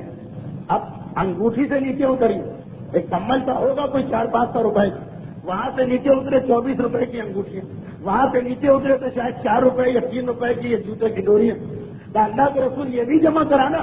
پیغمبر نے جو تمہاری مرضی ہے، چاہے یہ جمع کرا دو، چاہے اس کے بدلے قیامت سے جہنم کے جوتے کی ڈوریاں تمہارے پاؤں میں باندھی جائیں گی. اب یہ 2-3 روپے کی بات ہو رہی، تو وہی بات کہ بعض لوگوں کو بڑا عجیب لگتا جب فقہی مسئلے خن کو زکات اور حقوق کو ناس اور رد مظالم کے بتائے جاتے ہیں کہ یہ اتنا چھوٹا چھوٹا حساب کتاب. خیبر کی لڑائی، یہ 3 واقعات، اب چوتھا خود فرمان رسالت وعد الخیاط والمقیت، سوئی اور دھاگا بھی لا کے تمہیں جمع کرانا، ورنہ قیامت کے دن نارن جہنم کی آگ سے تمہیں مقابلہ کرنا. یہ حکم اسلامی خیبر کی لڑائی. اور یہیں پر بعض اوقات میں تعجب کے ساتھ ایک بات کہتا ہوں، تعجب کے ساتھ ہمارے یہاں لوگوں کے موضوعات بڑے محدود ہیں جن سے وہ ممبر سے سننا چاہتے ہیں اور خطیب پر دباؤ ڈالتے ہیں کہ انہی موضوعات کو پڑھیں. اس میں خیبر کا موضوع بھی جو ساری زندگی سنا جاتا، مگر دیکھیے حیرت کی بات ہے یہ نہیں کہ اگر کوئی شخص ایک موضوع ساری زندگی سنے تو اس پر تو اسے اتنی مہارت حاصل ہو جانا چاہیے کہ وہ اس کے اوپر پی ایچ ڈی کر سکے، اس کے تمام پہلو اس کی نالج میں آ جانا چاہیے. جس طرح اگر کوئی شخص کسی خاص سبجیکٹ میں اسپیشلائزیشن کرتا تو اب اس میں تو اس کو تمام جزیات معلوم ہوتی. لیکن عجیب بات کہ زندگی میں 50 مرتبہ خیبر کا واقعہ سننے والوں میں بھی اکثریت کو میں نے ان واقعات سے بے خبر اور ناواقف پایا. خیر ہوگی کوئی اس کی وجہ، یہ مال غنیمت کی تقسیم سے پہلے پیغمبر اسلام کے اعلانات تھے جس سے پتہ چلا کہ خیبر کی لڑائی جہاں ایک طرف علی کی وہ فضیلت و منزلت بتائی کہ جبرائیل جیسا فرشتہ حیران ہو رہ گیا، تو وہاں دوسری جانب علی کے ماننے والوں کے سیرت اور کردار اور تقوی اور اخلاق کے بارے میں بھی جگہ جگہ نمایاں ہدایتیں ملی. مال غنیمت جمع ہو گئے. اب پیغمبر دستور اسلامی کے مطابق بیت المال کا حصہ الگ نکالا، خمس الگ نکالا، اور بچا ہوا جتنا بھی مال اس کے 1800 حصے کیے. 1800 حصے، 1800 1400 پیدل جو مجھے 1400 کو جو لشکر تو 1400 تو ان کو دیا گیا. 200 سوار تھے، سوار جو اپنا گھوڑا خود لے کے آیا اس کو سوار کو ہمیشہ ڈبل حصہ ملتا، چنانچہ 200 مزید حصے ملے 1600، اور باقی جو 200 حصے بچے اس میں پیغمبر اسلام 3 ایسے گروہوں کو دیا جو خیبر کی لڑائی میں میدان میں لڑنے نہیں آتے. ایک وہ خواتین جو زخمیوں کی مرہم پٹی کی خاطر مدینے سے ساتھ ساتھ آ رہی، خاص ان کو پیغمبر نے حصہ دیا.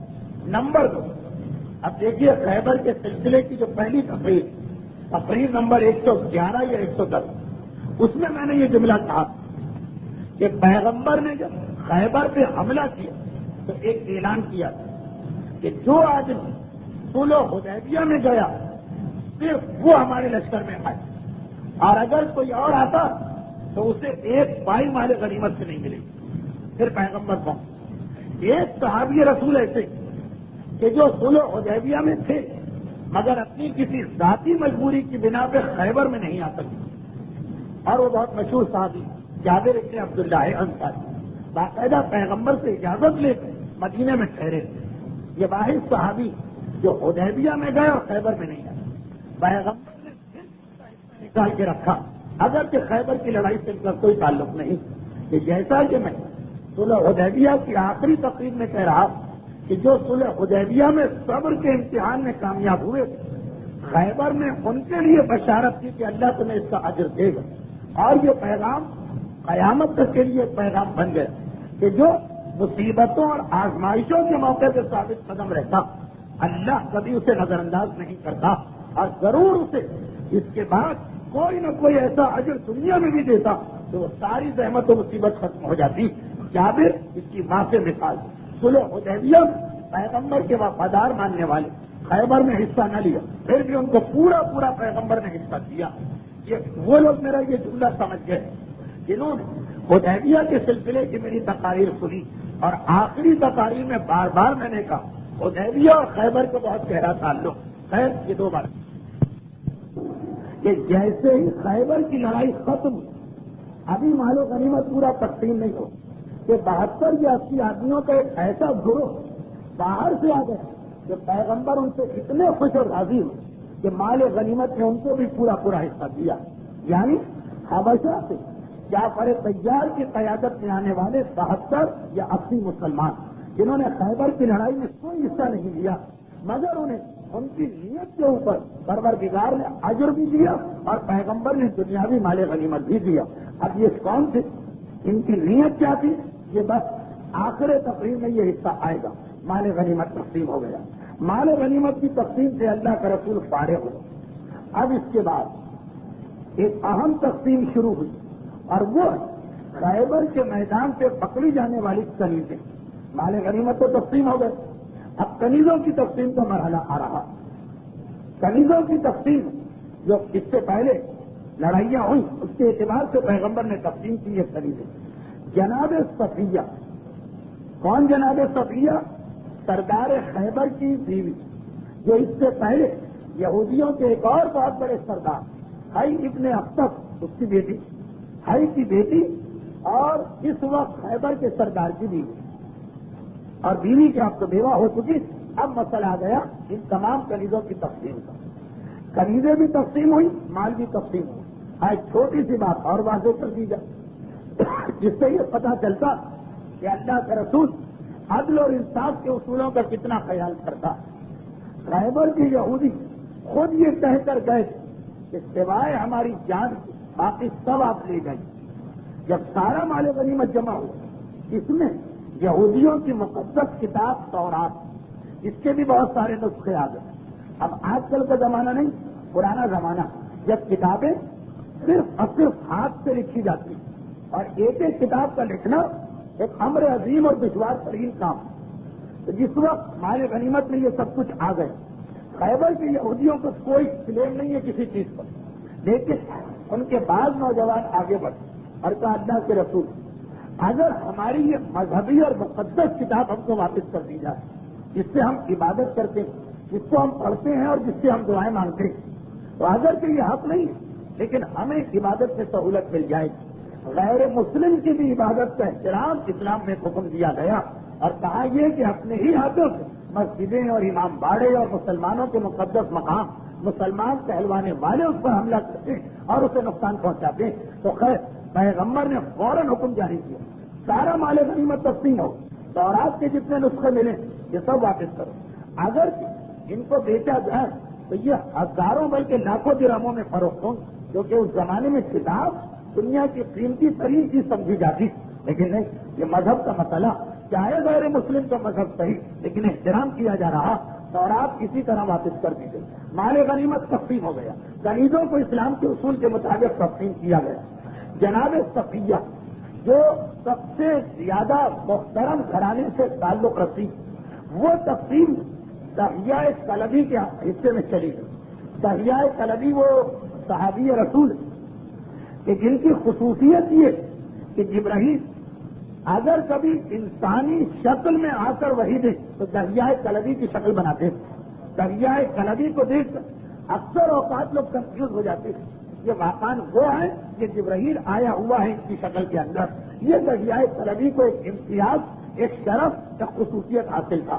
خیر جناب صفیہ ان کے حصے میں چلی، لیکن اس سے پہلے کہ ان کو صفیہ دی جائے بعض مسلمانوں نے دبی زبان سے کہا کہ اللہ کے رسول، مگر ایک بات جو آپ بھی اس سے پہلے بار بار کہہ چکے ہیں کہ جو محترم اور شریف گھرانے کی عورت آئے گی، چاہے وہ کافروں کی عورت ہو، چاہے وہ دشمن اسلام قبیلے کی عورت، چاہے وہ جنگ میں سریز بن کر آئے، بہرحال قیدی بھی اگر جس گھرانے سے آتا اس کے مطابق اس کی عزت اور اس کا احترام کیا جاتا.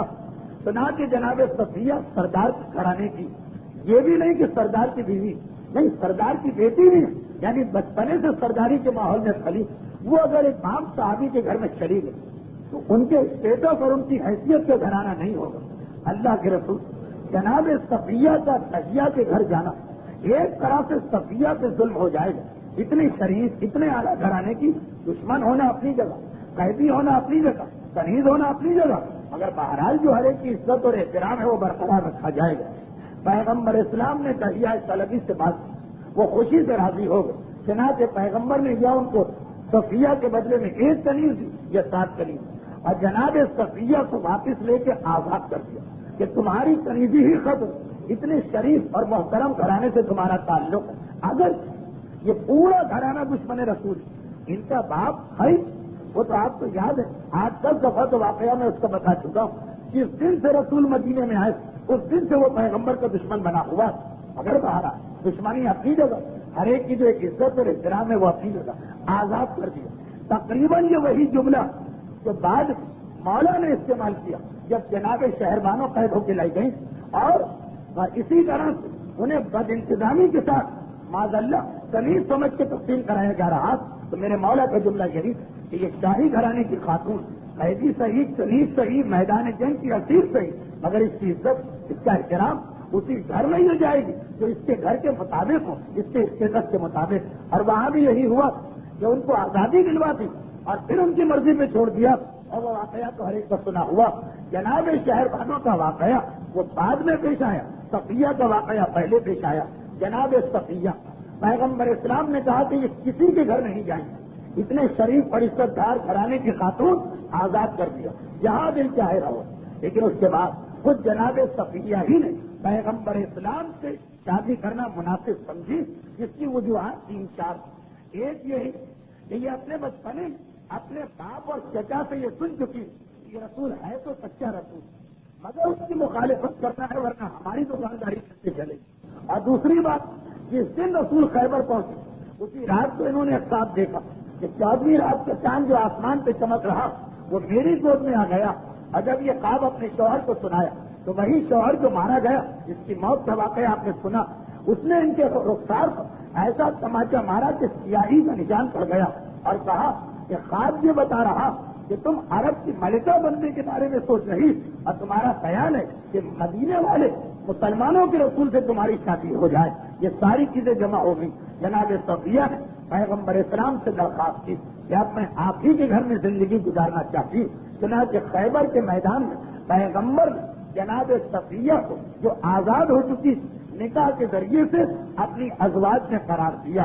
اور پھر کسی رات کو وہ واقعہ پیش آیا کہ جب پیغمبر اسلام اپنے خیمے میں تشریف لے گئے تو صفیہ کے دونوں رخسار پہ نشان دیتے، ایک پہ سیاہی کا نشان، ایک پہ خراش خون نکلنے کا نشان. اور وجہ پوچھی تو وجہ پچھلی تقاریر میں آ چکی. ایک نشان کی وجہ تو یہ بتائی کہ یہ اس تماچے کا نشان جو میرے شوہر نے میرا خواب سن کے مجھے مارا. اور دوسری خراش پچھلی تقریر کا عنوان کہ جس وقت علی نے در خیبر کو اکھاڑا تو وہ تخت جس پر ہم عورتیں بیٹھی وہ تخت ایک مرتبہ اس طرح ہلا کہ ہم سب زمین پہ گرے اور تخت کا سونا میرے رخسار کے اندر چھپ گیا. یہ درخت علی کے اثرات ہیں جو کائنات کی ہر شے پہ مرتب ہوئے. جناب صفیہ پیغمبر اسلام کی زوجہ بنی، ہم سب کی ماں قرار پائی. اور اگر یہ بتا دوں کہ اس وقت جناب صفیہ کی عمر صرف 17 سال اور یہ جناب صفیہ کی تیسری شادی، یہ سردار خیبر، یہ جناب صفیہ کی دوسری شادی جو اسی سال ہوئی، اسی سال، زیادہ عرصہ نہیں گزرا. اور اس سے پہلے جب جناب صفیہ مدینے میں رہتی تھی اپنے باپ کے پاس تو وہاں پہلی شادی ہوئی تھی. شوہر سے تعلقات خوشگوار نہ ہوئے تو ان کے باپ طلاق دلوا کر خیبر کے سردار سے اپنی بیٹی کی شادی کر دی. 17 سال کی عمر ہے اور پیغمبر کے نکاح میں آئی اور یہ پیغمبر سے ان کا نکاح ان کا تیسرا نکاح. اور بعد یہ اس مقام پر پہنچا کہ جس دن پیغمبر اسلام کا انتقال ہوا 28 صفر تو سب سے زیادہ غم انہوں نے کیا اور پیغمبر کے انتقال سے کچھ پہلے یہ اتنا رو رہی تھی زار و قطار کہ بعض لوگوں کو شک ہوا کہ کہیں یہ بناوٹی رونا تو نہیں ہے معاذ اللہ. تو پیغمبر نے آنکھیں کھولی اور اپنی بیویوں سے کہا کہ جو کچھ بھی میری بیوی صفیہ کر رہی، جو خلوص سے دل کے ساتھ کر رہی، واقعی اس کو اتنا غم ہو رہا. یعنی ایسا جناب صفیہ کا ماتم تھا کہ پیغمبر کی اور بیویاں بھی ایسا ماتم نہیں کر پائیں، اور لوگوں کو دھوکہ ہونے لگا کہ یہ کہیں بنایا ہوا یا بناوٹی ماتم تو نہیں. یعنی بالفاظ دیگر پیغمبر اسلام سے اتنی محبت کرنے لگی. اور انہی کے بارے میں تاریخوں میں وہ واقعہ کہ عورتوں کے اندر ہنسی مذاق تو چلتے رہتے. بعض اوقات پیغمبر کے گھر میں ان کو تانا ملتا تھا یہودن یہودن یہودن، جو آپ کو مسلمانوں کا مزاج تو معلوم. اگر کہ یہ مسلمان ہو چکی، اگر کہ یہ پیغمبر کی بیوی بن چکی، لیکن کیونکہ پہلے یہودی تو اکثر اوقات خود پیغمبر کے گھر میں ان کو دوسروں کی جانب سے تانا ملتا ہے کہ یہودن. یہاں تک کہ ایک پیغمبر اسلام نے ان کو روتے ہوئے دیکھے. پوچھا کہ ہے صفیہ کیا بات؟ اب تک صفیہ نے یہ چیزیں چھپا کے رکھی، لیکن آج پیغمبر یہ سوال کر رہے ہیں. تو جناب صفیہ نے روتے ہوئے کہا کہ اللہ کے رسول روز روز کی بات کھلا کھلا کھلا، روزانہ جب کوئی بات ہوتی مجھے یہودن کا تانا دے دیا جاتا. تو پیغمبر اسلام نے کہا تم بھی پلٹ کے جواب دیا کرو اور کہا کرو اچھا جناب صفیہ جناب ہارون کی نسل میں سے تھی. یہ ذہن میں رہے. جس طرح ہمارے زمانے کے امام کی والدہ جناب عیسیٰ کے وسیع یوشا کی نسل میں سے، اسی طرح سے جناب صفیہ جناب موسیٰ کے بھائی ہارون کی نسل میں سے تھی. اور موسیٰ اور ہارون بھائی. تو پیغمبر نے کہا جب کوئی تمہیں یہودن کہے تو پلٹ کے جواب دیا کرو کہ کہا کرو کہ پہچانو مجھے، میں وہ ہوں جس کا باپ ہارون، جس کا باپ چچا اور جس کا شوہر محمد ہے. میرا مقام تم سب سے زیادہ بلند ہے. یہ پیغمبر نے جواب ان کو سکھایا کہ اس طرح سے جب تمہارا باپ اتنا عظیم، تمہارا چچا اتنا عظیم، تمہارا شر اتنا بڑا، تو کوئی بھی پیغمبر کے گھر میں کوئی بھی اپنے بزرگوں کے حوالے سے صفیہ کے مقابلے پہ نہیں آ سکتی. تو کہہ دیا کرو میرا باپ کون، میرا شوہر کون، میرا چچا کون. اور پھر قرآن کی آیت نازل ہوئی ولا تنابذوا بالالقاب، اے ایمان لانے والوں ایک دوسرے کو برے نام سے نہ پکارا کرو. یہ جناب صفیہ کی وجہ سے آیت نازل ہوئی. خیر اتنی وفادار پیغمبر اسلام کی بھی، لیکن یہ ساری تفصیل میں نے کیوں بتائی؟ ایک تو میرا طریقہ کار کہ دوران تقریر جب پیغمبر کی کسی بیوی کا ذکر آ جاتا کہ وہ کیسے ان کی رسول سے شادی ہو، تو وہیں پہ میں تھوڑا ان کا تعارف کرا دیتا ہوں. ہو سکتا ہے کہ سیرت رسول مکمل ہونے کے بعد ہمیں موقع نہ ملے کہ ہم پیغمبر کی ازواج کے عنوان سے الگ ایک تقریر کریں. تو تقریباً ہر بیوی کے حالات اسی مقام پر آ گئے جہاں ان کا نکاح رسول سے ہوا. مگر جناب صفیہ کے سلسلے میں ایک اور خصوصیت ہے، اور وہ یہ کہ ایسی وفادار اور ایسی عزتدار گھرانے کی خاطر پیغمبر اسلام سے ان کا نکاح ہو. تو ایک مرتبہ جب یہ رخصت ہو کے پیغمبر کے خیمے میں آئی اور پیغمبر رات کو وہی جو ابھی آپ نے تفصیل سنی دونوں زخموں کے بارے میں سوال کرتے، صبح جب پیغمبر اپنے خیمے سے باہر نکلے تو حضرت ابو ایوب انصاری کو دیکھا. حضرت ابو ایوب انصاری سارے مسلمان آرام کر رہے ہیں کیونکہ خیبر فتح ہو گیا، دشمن ختم ہو گیا. ابو ایوب انصاری ننگی تلوار لے کے میرے خیمے کے اوپر چکر لگا رہے ہیں. پیغمبر اسلام کو ظاہری حیرت، ویسے تو علم رسالت میں سب کچھ. کہا کہ ہے ابو ایوب یہ کس لیے؟ کہا اللہ کے رسول مجھے ڈر لگ رہا تھا کہ ایسا نہ ہو کہ آپ کو رات کو کوئی نقصان پہنچ جائے، اس لیے میں ساری رات آپ کی حفاظت کا انتظام کیا اور یہ سوچا کہ ذرا بھی آپ کی آواز بلند ہو تو میں فوراً خیمے میں داخل ہو جاؤں. اب سوال یہ کہ حضرت ابو ایوب انصاری کو یہ فکر و پریشانی کیوں ہوئی کہ پیغمبر کی حفاظت کے لیے اس رات کو جب پیغمبر جناب صفیہ کے ساتھ خیمے میں تشریف لے گئے ساری رات پہرا کیوں دے رہے ہیں؟ وجہ اسی دن ایک واقعہ پیش آیا اور اس واقعے نے سارے مسلمانوں کو ذرا الرٹ کر دیا تھا، ہوشیار کر دیا تھا، چوکنا کر دیا تھا. اگر کہ پیغمبر نے کہا کہ ابو ایوب تم نے بلا وجہ زحمت کی، ایسی بات نہیں، لیکن خدا تمہیں اجر کثیر اور خیر عطا کرے، دعا دے کر ان کو رخصت کیا.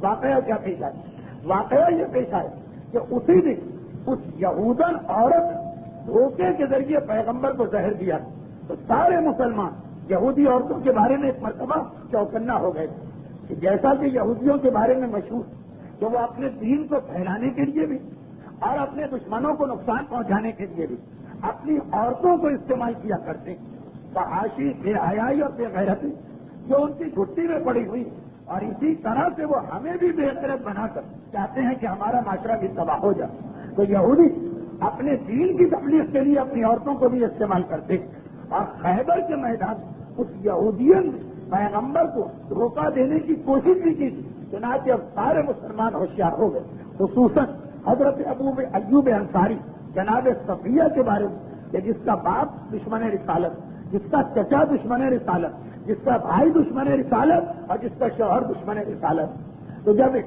عام عورت پیغمبر کو زہر دے رہی، صفیہ کے بارے میں بھی ہوشیار رہنا، وہ پیغمبر اسلام نے پھر ان کو مطمئن کیا۔ اچھا وہ عورت کون ہے؟ پچھلی تقریر میں اشارہ تو ہوا، مرحب کی بھتیجی، یعنی مرحب سردار خیبر کے چھوٹے بھائی حارث کی بیٹی زینب اس کا نام، اس کا باپ بھی خیبر میں مارا گئے حارث، اس کا چچا اور ایک نہیں 3 چچا، مرحب چچا یا پھر دوسرا چچا انتر تیسرا چچا، جس کا باپ مارا گیا، جس کے 3 چچا مارے، جس کا شوہر سلام، یہ زینب کا شوہر۔ اب اتفاق سے یہی سلام وہ آدمی جو جناب صفیہ کا پہلا شوہر ہے، اور زیادہ پریشان ہو جائیں گے تو سلام اس کا شوہر وہ بھی خیبر میں مارا گیا۔ تو خاندان کے 5 آدمی، جن میں سے شوہر اور باپ، عورت کے لیے کتنا قیمت۔ اس زینب بظاہر بالکل پیغمبر اسلام کی فرما برداری اور اطاعت کی، دل میں اس کینے کو چھپا کے بیٹھی، اور پیغمبر اسلام سے کہا کہ میری بڑی خواہش کہ میں آپ کی دعوت کروں، آپ تو نہیں آ سکیں، میں کھانا تیار کرا کے آپ کے خیمے میں بھجوا دوں۔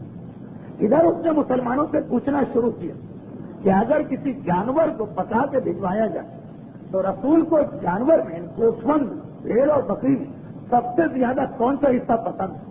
تو وہ ہر ایک کو معلوم کہ 10 جانور کا 10 پیغمبر اسلام کو زیادہ پسند ہے۔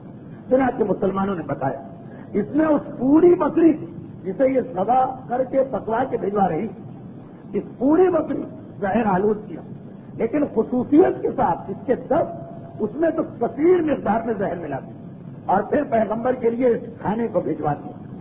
اللہ کا رسول علم رسالت سے جانتا، لیکن اب دیکھیے کہ سارا مسلمانوں کا متفقہ مسئلہ کہ کبھی مصلحت کا تقاضا ہوتا کہ زہر آلود لقمہ اٹھایا جائے، پیغمبر کے سامنے بھی بہرحال ایسا کھانا آ تو گیا، بعد میں اگر اولاد پیغمبر میں کئی اماموں کے سامنے اگر یہی چیز سنت بن بن کے آتی رہی تو کوئی حیرت و تعجب کی بات نہیں۔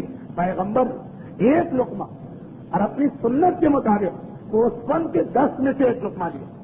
اللہ کے رسول تنہا کھانا نہیں کھاتا، جتنے لوگ سامنے تھے سب کو دعوت دی۔ بشر ابن برا سب سے پہلے انہوں نے ہاتھ بڑھایا، پیغمبر اسلام لقمے کو اپنے ذہن کے قریب لا۔ ایک روایت یہ ہے کہ باقاعدہ پیغمبر نے لقمہ اپنے منہ میں رکھ لی، ذرا چبایا اور تھوک دیا، اور کہا فَإِنَّهَا مَسْمُومٌ، یہ زہریلا محسوس ہو رہا، کوئی اسے نہ کھائے۔ ادھر بشر ابن برا ایک روایت یہ کہ یہ جملہ سننے تک وہ خاصا گوشت کھا چکے، مگر ایک اور روایت جو ناسخ التواریخ میں اور شاید جو زیادہ قرین عقل کہ انہوں نے ایک ہی لقمہ لیا، ادھر رسول نے لقمہ منہ میں رکھا، ادھر انہوں نے لقمہ منہ میں رکھا۔ پیغمبر نے لقمے کو باہر نکالا، انہوں نے باہر نہیں نکالا، کھا لیا۔ اور پھر جب پیغمبر نے باہر نکالا لقمے کو اور تھوڑی دیر کے بعد کہا کہ یہ زہریلا ہے، کوئی اور ہاتھ نہ بڑھا، تو انہوں نے بشر نکال دیا کہ رسول میں تو یہ لقمہ کھا چکا ہوں، اور اس لیے کھا چکا ہوں کہ مجھے بھی محسوس ہوا کہ اس کا ذائقہ صحیح نہیں، لیکن میں نے سوچا کہ آپ کے سامنے میں اس لقمے کو پھونک دوں، یہ آپ کی توہین ہو جائے گی، آپ کے لیے ناگواری ہوگی، آپ کو اذیت ہوگی، آپ کو اذیت نہ پہنچے چاہے مجھے کتنا ہی نقصان پہنچ جائے۔ احترام رسالت کی ایک منزل، درود بھیجے محمد والے۔ اب نتیجہ یہی نکلا کہ بشر اس زہریلے لقمے کو کھا کے شہید ہو جناب پیغمبر اسلام نے جب یہ منظر دیکھا تو حکم دیا کہ جاؤ اس عورت کو بلا کے لاؤ جس نے یہ کھانا بھجوایا۔ عورت آئی، پیغمبر نے پوچھا کیا سبب ہے کہ تم نے کھانے کو زہریلا بنا؟ کہا کہ آپ ہمارے خاندان کے اتنے لوگوں کو قتل کرا دیا، میں نے یہ سوچا پتہ نہیں آپ سچے رسول ہیں یا نہیں، اور اس لیے میں زہر آلود کھانا بھجوائے کہ اگر آپ سچے رسول ہوں گے تو زہر آلود کھانا نہیں کھائیں، اور اگر آپ سچے رسول نہیں ہوں گے تو میرے بزرگوں کا انتقام یہاں پورا ہو جائے گا۔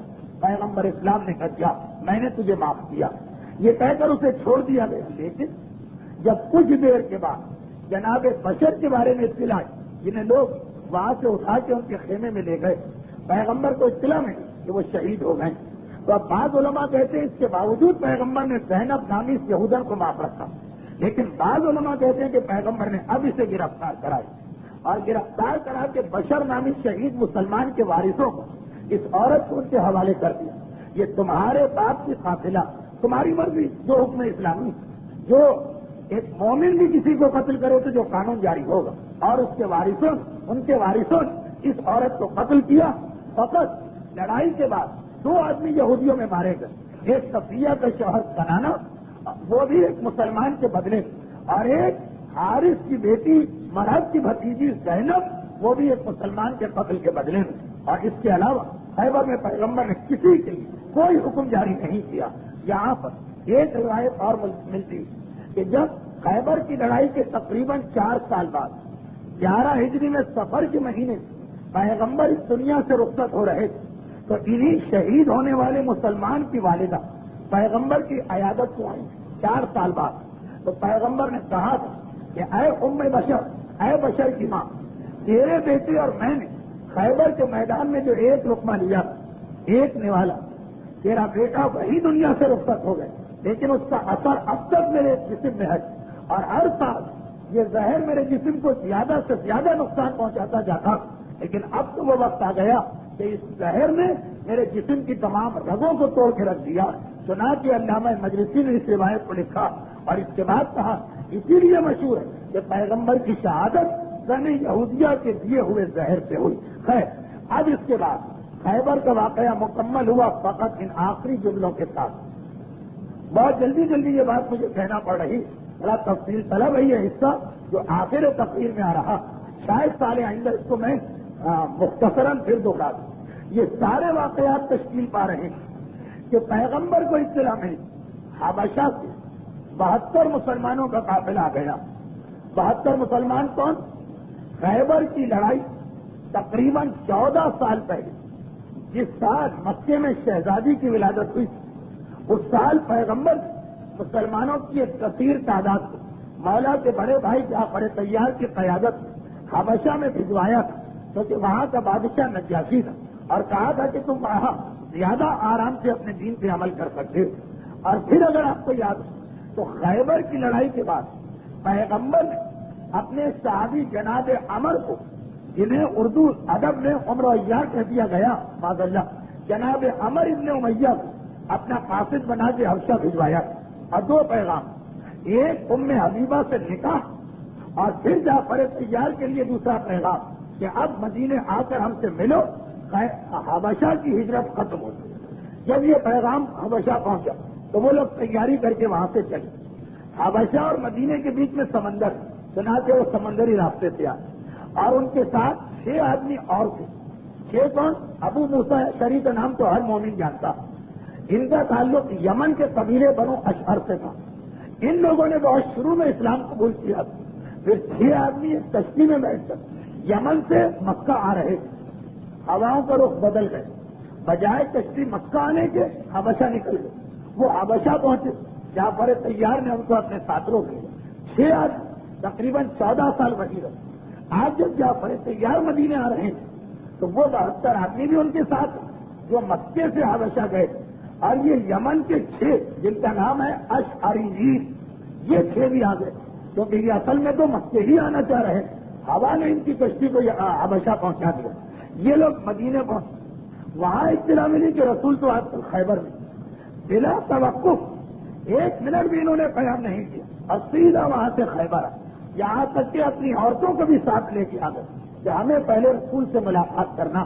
چنانچہ جعفر طیار کی بیوی اسما بنت امیس، جو بعد میں تاریخ اسلام میں بہت نمایاں شخصیت بنی، وہ بھی اسی لیے اپنے شوہر کے ساتھ خیبر کے میدان میں آئی، اور یہ 72 آدمی حبشہ والے اور 6 آدمی یمن والے۔ جب یہ 78 آدمی خیبر میں پہنچے تو یہ عین وہی دن کہ خیبر کا قلعہ فتح ہو گیا، مال غنیمت تقسیم کیا جا رہا اور پیغمبر نے ان کو آتا دیکھا تو نہ صرف یہ کہ بعد میں مال غنیمت میں ان کا پورا حصہ رکھا، یہ آئے تھے پورے خلوص کے ساتھ پورا حصہ دیا، بلکہ ایک عجیب جملہ کہا مجلسوں کی برکت سے ہمارا بچہ یہ جملہ جانتا تو ہے لیکن پھر بھی موضوع ہے تو بیان کرنا کہ جس وقت پیغمبر جعفر طیار کو جناب زینب کے خسر جعفر طیار میرے مولا کے بڑے بھائی جعفر طیار جناب عباس علمدار سے پہلے کہ وہ علمدار جن کے بازو قلم ہوئے اور جنت میں انہیں 2 پر عطا ہوئے، وہ جعفر طیار جب خیبر کے میدان میں پہنچے،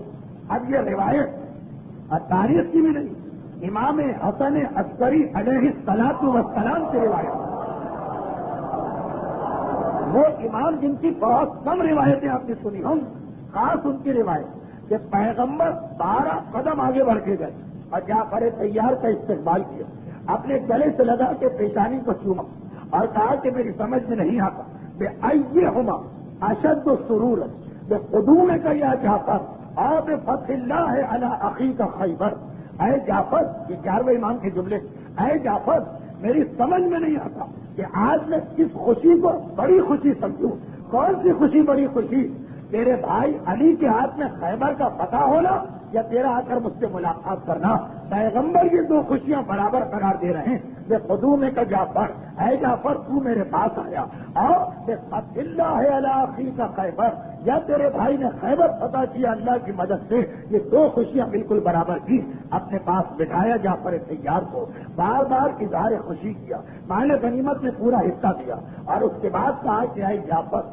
اتنے سال کے بعد تو میرے پاس آیا اور اتنا عظیم جہاد کر کے 14 سال اسلام کی خاطر ایک جنگل میں اور ویرانے میں، حبشہ مکے والوں کے لیے بالکل نیا ماحول، اب میں تجھے ایک تحفہ دینا چاہتا ہوں، ایسا تحفہ جو دنیا اور آخرت کی ہر شے سے زیادہ، اور بار بار رسول نے کہا ایک تحفہ دینا چاہتا ہوں کہ سارا لشکر اسلام گردن اٹھا کے دیکھنے لگا کہ سونا دیں گے یا چاندی دیں گے، ہر ایک کے ذہن میں یہ خیال، مگر پیغمبر نے یہ بتا دیا کہ رسالت و امامت کی نگاہ یہ سونا، یہ چاندی، یہ اشرفی، یہ جواہر، یہ ہیرے، یہ موتی کوئی حیثیت نہیں رکھتے، اور رسالت اور امامت کی نگاہ میں تو کہا کہ اے جعفر طیار میں تجھے ایک ایسی نماز عطا کر رہا ہوں، 4 رکعت نماز کہ اگر تو اسے روز پڑھے، اگر تو اسے روز ادا کرے تو اتنا اجر و ثواب ملے گا کہ دنیا اور آخرت کی کسی چیز کا یہ اجر و ثواب نہیں، اور اگر ایک دن چھوڑ کے پڑھے تو یہ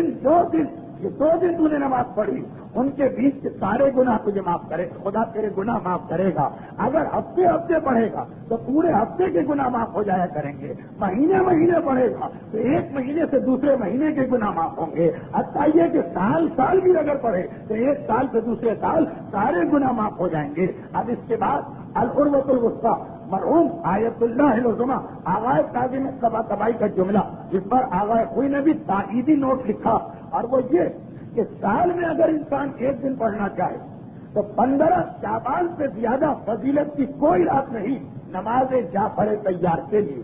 آج شب 14، کل شب 15، کتنا حسین ایک اجتماع ہو گیا گفتگو اور اس گفتگو پہ عمل کرنے کا، کیونکہ ہمارے یہاں عام طور پر اعمال بس کتنا کتاب میں لکھ دیا گیا وہی انجام پاتے، ہمارے تمام مجتہدین کا متفقہ فتویٰ کہ نماز جعفر طیار روز پڑھی جائے تو سبحان اللہ، ورنہ کم سے کم ہفتے میں 1 دن، اور وہ جمعہ ہو تو کیا کہنا، ورنہ کم سے کم مہینے میں 1 دن، اور ورنہ کم سے کم سال میں 1 دن، اور وہ شب 15 شعبان، اس سے زیادہ افضل اس نماز جعفر طیار کے لیے اور کوئی شب نہیں قرار دی گئی ہے۔ نماز جعفر طیار اس کا طریقہ آپ کو مفاتیح الجناح سمیت تقریباً تمام اہم کتابوں میں مل جائے گا۔ اس کے بارے یہاں تک کہا گیا کہ اگر ایک انسان اپنی نافلہ نماز کو نماز جعفر طیار کے طریقے سے پڑھے تو ڈبل ثواب ملتا، یعنی نماز شب پڑھنا، پہلی جو 4 رکعت وہ نماز جعفر طیار کے طریقے سے پڑھنی، نماز شب بھی ہو گئی، نماز جعفر طیار بھی ہو گئی، مغرب اور عشاء کے بیچ میں 4 رکعت نماز نافلہ مغرب پڑھنا ہے، جعفر طیار کی نماز کے طریقے سے پڑھیں، دونوں کو ثواب مل گیا۔ بلکہ ایک عجیب مسئلہ آتا جس پر آپ فی الحال عمل نہ کیجیے گا کیونکہ وقت نہیں اس کو سمجھانے کا۔ یہاں تک کہا گیا کہ اگر کوئی اپنی قضا نماز پڑھ رہا اور نماز جعفر طیار کے طریقے سے پڑھ لے تو دونوں کو ثواب مل سکتا ہے، بلکہ بعض مجتہدین نے کہا نماز ادا کوئی پڑھ رہا ہے اور جعفر طیار کی نماز کو اس میں ملا دے، اس کی بھی اجازت ہے، مگر قضا اور ادا کا مسئلہ بعد میں کسی موقع پر فی الحال مستحب نماز میں شامل کیا جا سکتا۔ اور نماز جعفر طیار کا اگر کل کوئی مرد مومن پڑھنا چاہے، اگر کل کوئی مومنہ پڑھنا چاہے، کتاب کو دیکھیں گے لیکن مختصرا 2 رکعت کر کے 4 رکعت نماز ہے، مثل نماز صبح، پہلے 2 رکعت نماز پڑھی پھر دوسری 2 رکعت نماز پڑھی، لیکن باقی سارا طریقہ ایک ہی جیسا، صرف 300 مرتبہ سبحان اللہ والحمدللہ ولا الہ الا اللہ واللہ اکبر اس میں زیادہ پڑھا جاتا ہے، اور 300 مرتبہ بھی اس طرح کہ ہر رکعت میں 75 دفعہ، تو پہلی رکعت میں 75، دوسری رکعت میں 75، 150 مرتبہ تسبیحات اربعہ آپ نے پہلی 2 رکعت میں پڑھی، اور پھر 2 رکعت نماز صبح کی طرح سے نماز پڑھی 75، اس میں بھی 150 رکعت یہ تسبیحات اربعہ ہو گئے، اور وہ 75 کس طرح سے؟ جب الحمد اور دوسرا سورہ ختم کریں اور رکوع میں جانا چاہیں اس سے پہلے 15 مرتبہ تسبیحات اربعہ پڑھی، پھر رکوع میں گئے، رکوع کی دعا پڑھ لینے کے بعد 10 مرتبہ تسبیحات اربعہ پڑھی، یہ 15 اور 10 25 ہو گئے، پھر کھڑے ہوئے سمع اللہ لمن حمدہ کا اور 10 مرتبہ اور تسبیحات اربعہ پڑھی، یہ 35 ہو گئے، پھر سجدے میں گئے، سجدے کی دعا پڑھی سبحان اللہ سبحان ربی الاعلیٰ و بحمدہ، پھر مزید 10 مرتبہ یہ تسبیحات اربعہ پڑھی، یہ 45 دفعہ ہو گئے، اس کے بعد اٹھ کے بیٹھے استغفر اللہ ربی واتوب الیہ پڑھ، اور اس کے ساتھ 10 مرتبہ تسبیحات اربعہ پڑھی، یہ 55 ہو گئے، پھر دوسرے سجدے میں گئے سبحان ربی الاعلیٰ و بحمدہ کے بعد 10 مرتبہ پڑھی، یہ 65 ہو گئے، اس کے بعد اٹھ کے بیٹھے بحال اللہ کہنے سے پہلے بیٹھے 10 مرتبہ اور تسبیحات اربعہ پڑھی، یہ 75 ہو گئے، پہلی رکعت میں اس طرح، دوسری رکعت میں اس طرح، پھر جو 2 رکعت کے بعد نماز مکمل، پھر دوسری نماز اس میں بھی اس طرح 75، تو یہ 300 مرتبہ سبحان اللہ والحمدللہ ولا الہ الا اللہ واللہ اکبر کے ساتھ یہ نماز جعفر طیار اگر آپ ہر رات یا نافلہ مغرب یا نماز شب میں پڑھ سکیں تو سبحان اللہ، ورنہ شب جمعہ یا روز جمعہ، ورنہ کم سے کم مہینے کا پہلا جمعہ، ورنہ کم سے کم کل والی رات، اس میں تو اس نماز کو فراموش نہ کیجیے گا۔ یہ خیبر کی فتح کے موقع پر پیغمبر کا جعفر طیار کے لیے ہدیہ اور تحفہ ہے، جب پیغمبر نے ان کو تحفہ دے دیا تو اب جناب جعفر طیار نے کہا اللہ کے رسول حبشہ کے بادشاہ نجاشی نے آپ کے لیے کچھ تحفے بھجوائے، وہ میں آپ کو دینا چاہتا ہوں۔ سارے تحفے دیے، ان میں ایک چادر جو بہت ہی قیمتی چادر، سونے کے تاروں سے بنی ہوئی چادر، جیسے ہی پیغمبر کے ہاتھ میں وہ چادر آئی، پیغمبر نے کہا یہ تحفہ میں اسے دوں گا جو خدا اور رسول سے محبت کرتا اور خدا اور رسول اس سے محبت کیا کرتے۔ اب سب لوگ پھر ایک مرتبہ حیران ہوئے، دیکھیے خیبر فقط علم ہی کے موقع پہ یہ جملہ نہیں، چادر بھی عطا ہوئی اور یہ جملہ کہا گیا۔ علامہ مجلسی حذیفۃ الیمانی کے حوالے سے، یہ راوی اس کے حذیفۃ الیمانی روایت لکھ رہے ہیں، اتنا کہا پیغمبر اور سب نے جتنے بھی اصحاب رسول گردنیں کھڑی کر کے دیکھنا شروع کیا چادر کس کو ملتی، اور آج بھی وہی موقع کہ علی یہاں پہ نہیں، 70 نگاہیں پھری، پیغمبر اسلام نے بھی سب کو دیکھا لیکن کسی جانب توجہ نہ دی، کہا علی کہاں؟ عمار یاسر سنتے دوڑ کے گئے اور ایک مرتبہ میرے مولا کو لے کے آئے، پیغمبر نے یہ چادر علی کو عطا کی۔ عالم کے ساتھ یہی 2 سندیں پیغمبر نے دی تھی کہ جو حب اللہ و رسولہ وَيُحِبُّهُ اللَّهُ وَرَسُولُهُ، اور آج چادر کے ساتھ بھی یہی جملہ کہا کہ علی نے چادر لی۔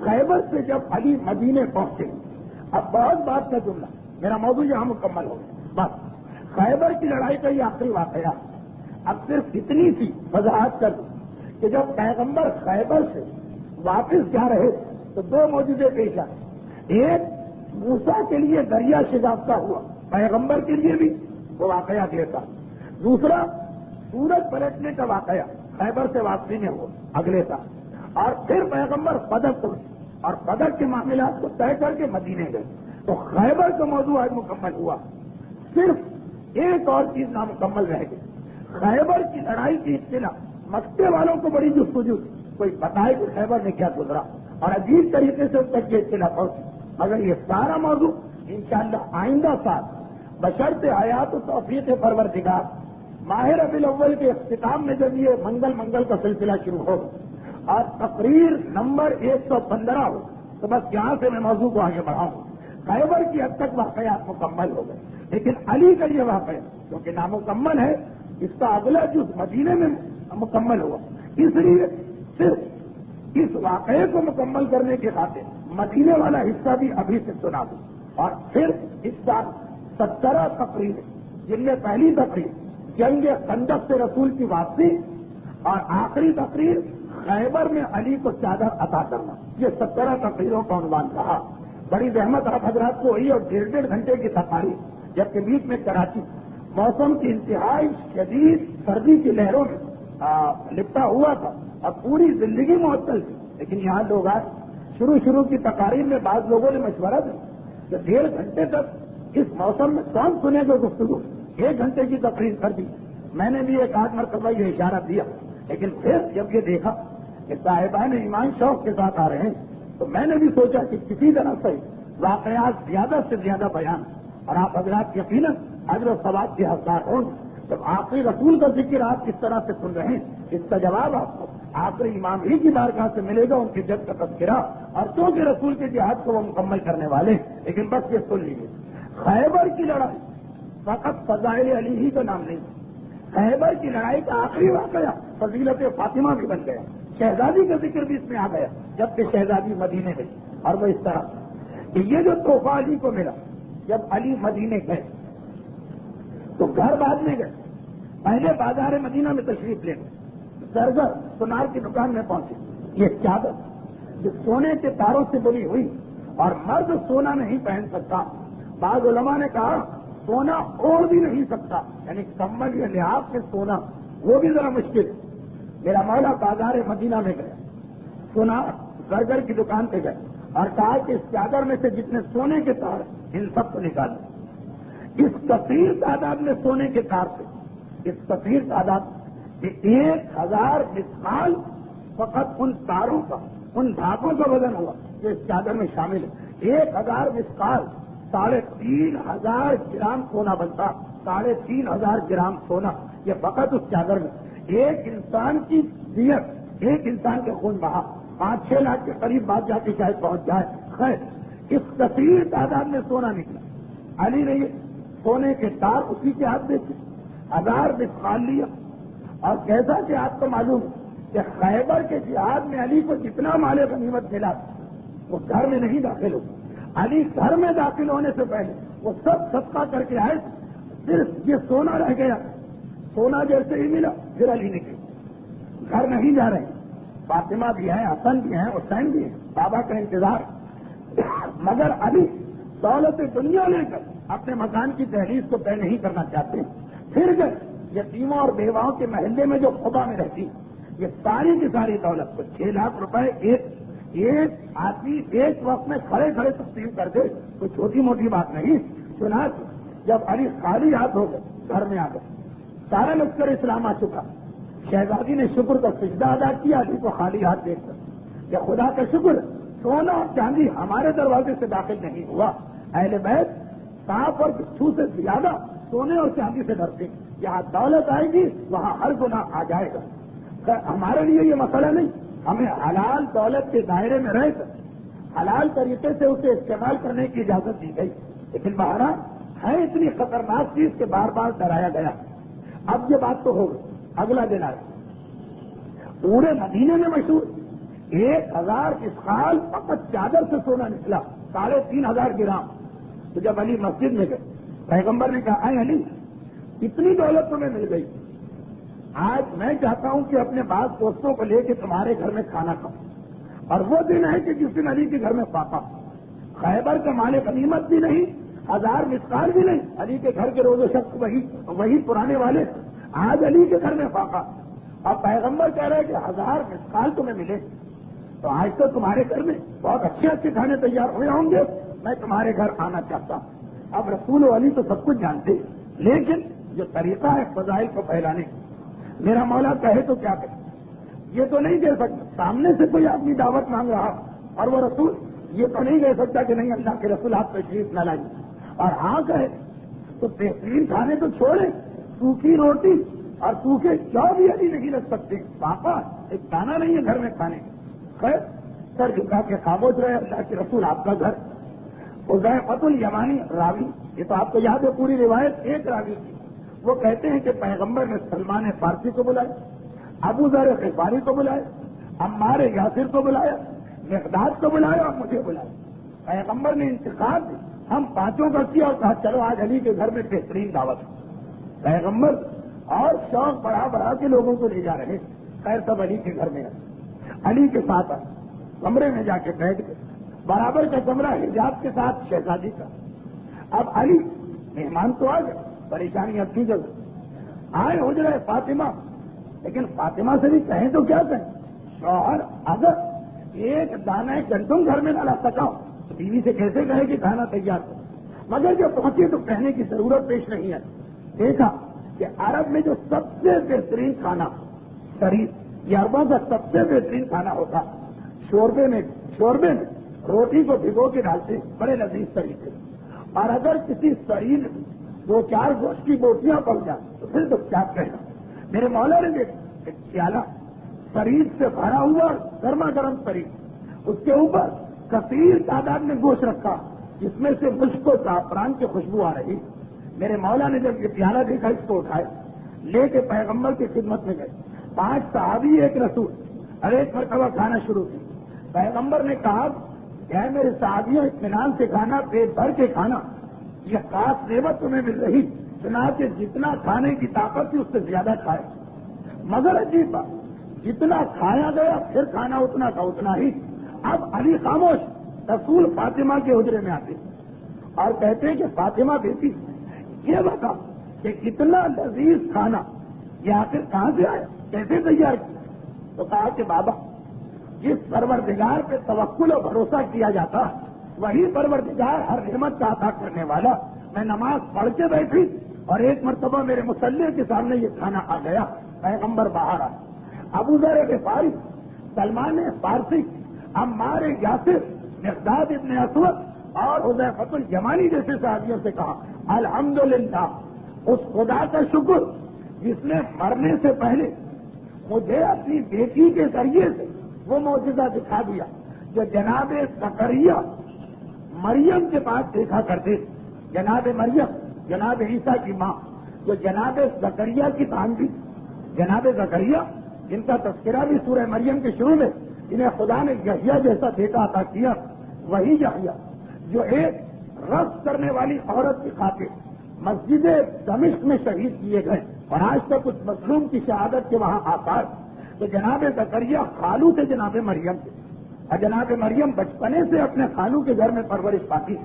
قرآن ہے یہ کہ جناب مریم کے گھر میں جب زکریا آتے قسم قسم کے میوے دیکھتے تھے، پوچھتے تھے بیٹی مریم کہ تیرے پاس رزق کہاں سے آتا؟ تو جناب مریم یہی کہتی کہ یہ اللہ دیتا، ان اللہ یرزق من یشاء بغیر حساب، اور اللہ جسے چاہے بغیر حساب کے دیتا۔ آج پیغمبر فخر کرتے آ رہے ہیں کہ اللہ کا شکر الحمدللہ الذی، اس خدا کی تمام تعریفیں جس نے مرنے سے پہلے مجھے اپنی بیٹی کے ذریعے سے وہی معجزہ دکھایا جو زکریا نے مریم کے پاس دیکھا کہ جب پوچھا یہ نعمتیں کہاں سے آئیں تو مریم نے کہا اللہ نے دی، اور اللہ اپنے بندوں کو بغیر حساب عطا کیا کرتا ہے۔ خدا کا شکر ہے میری بیٹی فاطمہ کے ذریعے پروردگار نے اسی معجزے کی تکرار میرے سامنے کر دی۔ اب یہ آخری جملہ ہے آج کا، 3 معجزے جو ماں قبل کے انبیاء کے ہیں خیبر کے واقعے میں دوہرا دیے گئے۔ عجیب بات، ایک جناب موسیٰ کے لیے دریا شکافتہ ہوا، آپ نے سنا کہ خیبر نبی رسول کے لیے دریا شکافتہ ہوا۔ دوسرا جناب موسیٰ کے وسیع یوشع ابن نون نے ڈوبتے ہوئے سورج کو پلٹایا، خیبر میں بھی علی کے لیے ڈوبا ہوا سورج پلٹا۔ اور تیسرا جناب مریم کو اللہ نے محراب عبادت میں نعمت عطا کی، رسول کی بیٹی فاطمہ کو بھی خیبر کے حوالے سے اس معجزے کا موقع ملا۔ یعنی عجیب ہو گیا خیبر کا واقعہ، علم وہ تو اہم ترین واقعہ ہے، لیکن رسول علی فاطمہ ان 3 اہم ترین شخصیتوں کے لیے پروردگار عالم نے ماں قبل کے انبیاء کے معجزوں کی تکرار کی۔ یہ ہے خیبر کا مکمل واقعہ۔ چھٹی تقریب کے بعد میں یہ اعلان کرتے ہوئے کہ سال آئندہ کی 115ویں تقریر خیبر کی 7ویں تقریر ہوگی، کیونکہ فدق کے حالات آئیں گے، لیکن فی الحال کی گفتگو مکمل ہوئی اور بس یہی عرض کرنا ہے کہ دو سوال میرے پاس کافی پرانے موجود ہیں، وقت نہیں ہے کہ اس کا جواب دیا جائے۔ ایک ایک جملہ سوال یہ ہے کہ بیٹا اگر باپ کو حج کے پیسے دے تو کیا باپ کا واجب حج ہو جاتا ہے؟ جی ہاں، واجب حج اپنے پیسوں سے بھی ہو سکتا ہے، کوئی اور آ کے پیسے دے دے کہ واجب حج کیجیے تو دوسروں کے پیسے سے بھی واجب حج ہو سکتا ہے۔ دوسرا سوال، کچھ نوجوان یہ کہہ کر جمعہ نہیں پڑھتے، ایک شرائط جمعہ آج کل نہیں، جبکہ کسی مجتہد نے یہ فتویٰ نہیں دیا، اس کی کیا وضاحت؟ اس کی وضاحت واقعی نہیں، یہ غلط فہمی ہے کہ کسی مجتہد نے یہ فتویٰ نہیں دیا۔ اگر بمبئی کے شیخ صاحب کے نزدیک جمعہ واجب ہے تو مرج علی قدر آیت اللہ محسن حکیم کے نزدیک غیبت امام میں جمعہ واجب تو چھوڑے مستحب بھی نہیں، رجا کی نیت سے پڑھنا پڑتا، اور آج کے مراجع میں بھی آیت اللہ گلپائگانی یہی فرماتے ہیں، واجب چھوڑیں جمعہ مستحب بھی نہیں، غیبت امام میں جمعہ ثابت، یہ غیبت امام کا حکم۔ قرآن اور اقوال معصومین میں جمعے کی اہمیت آئی ہے جب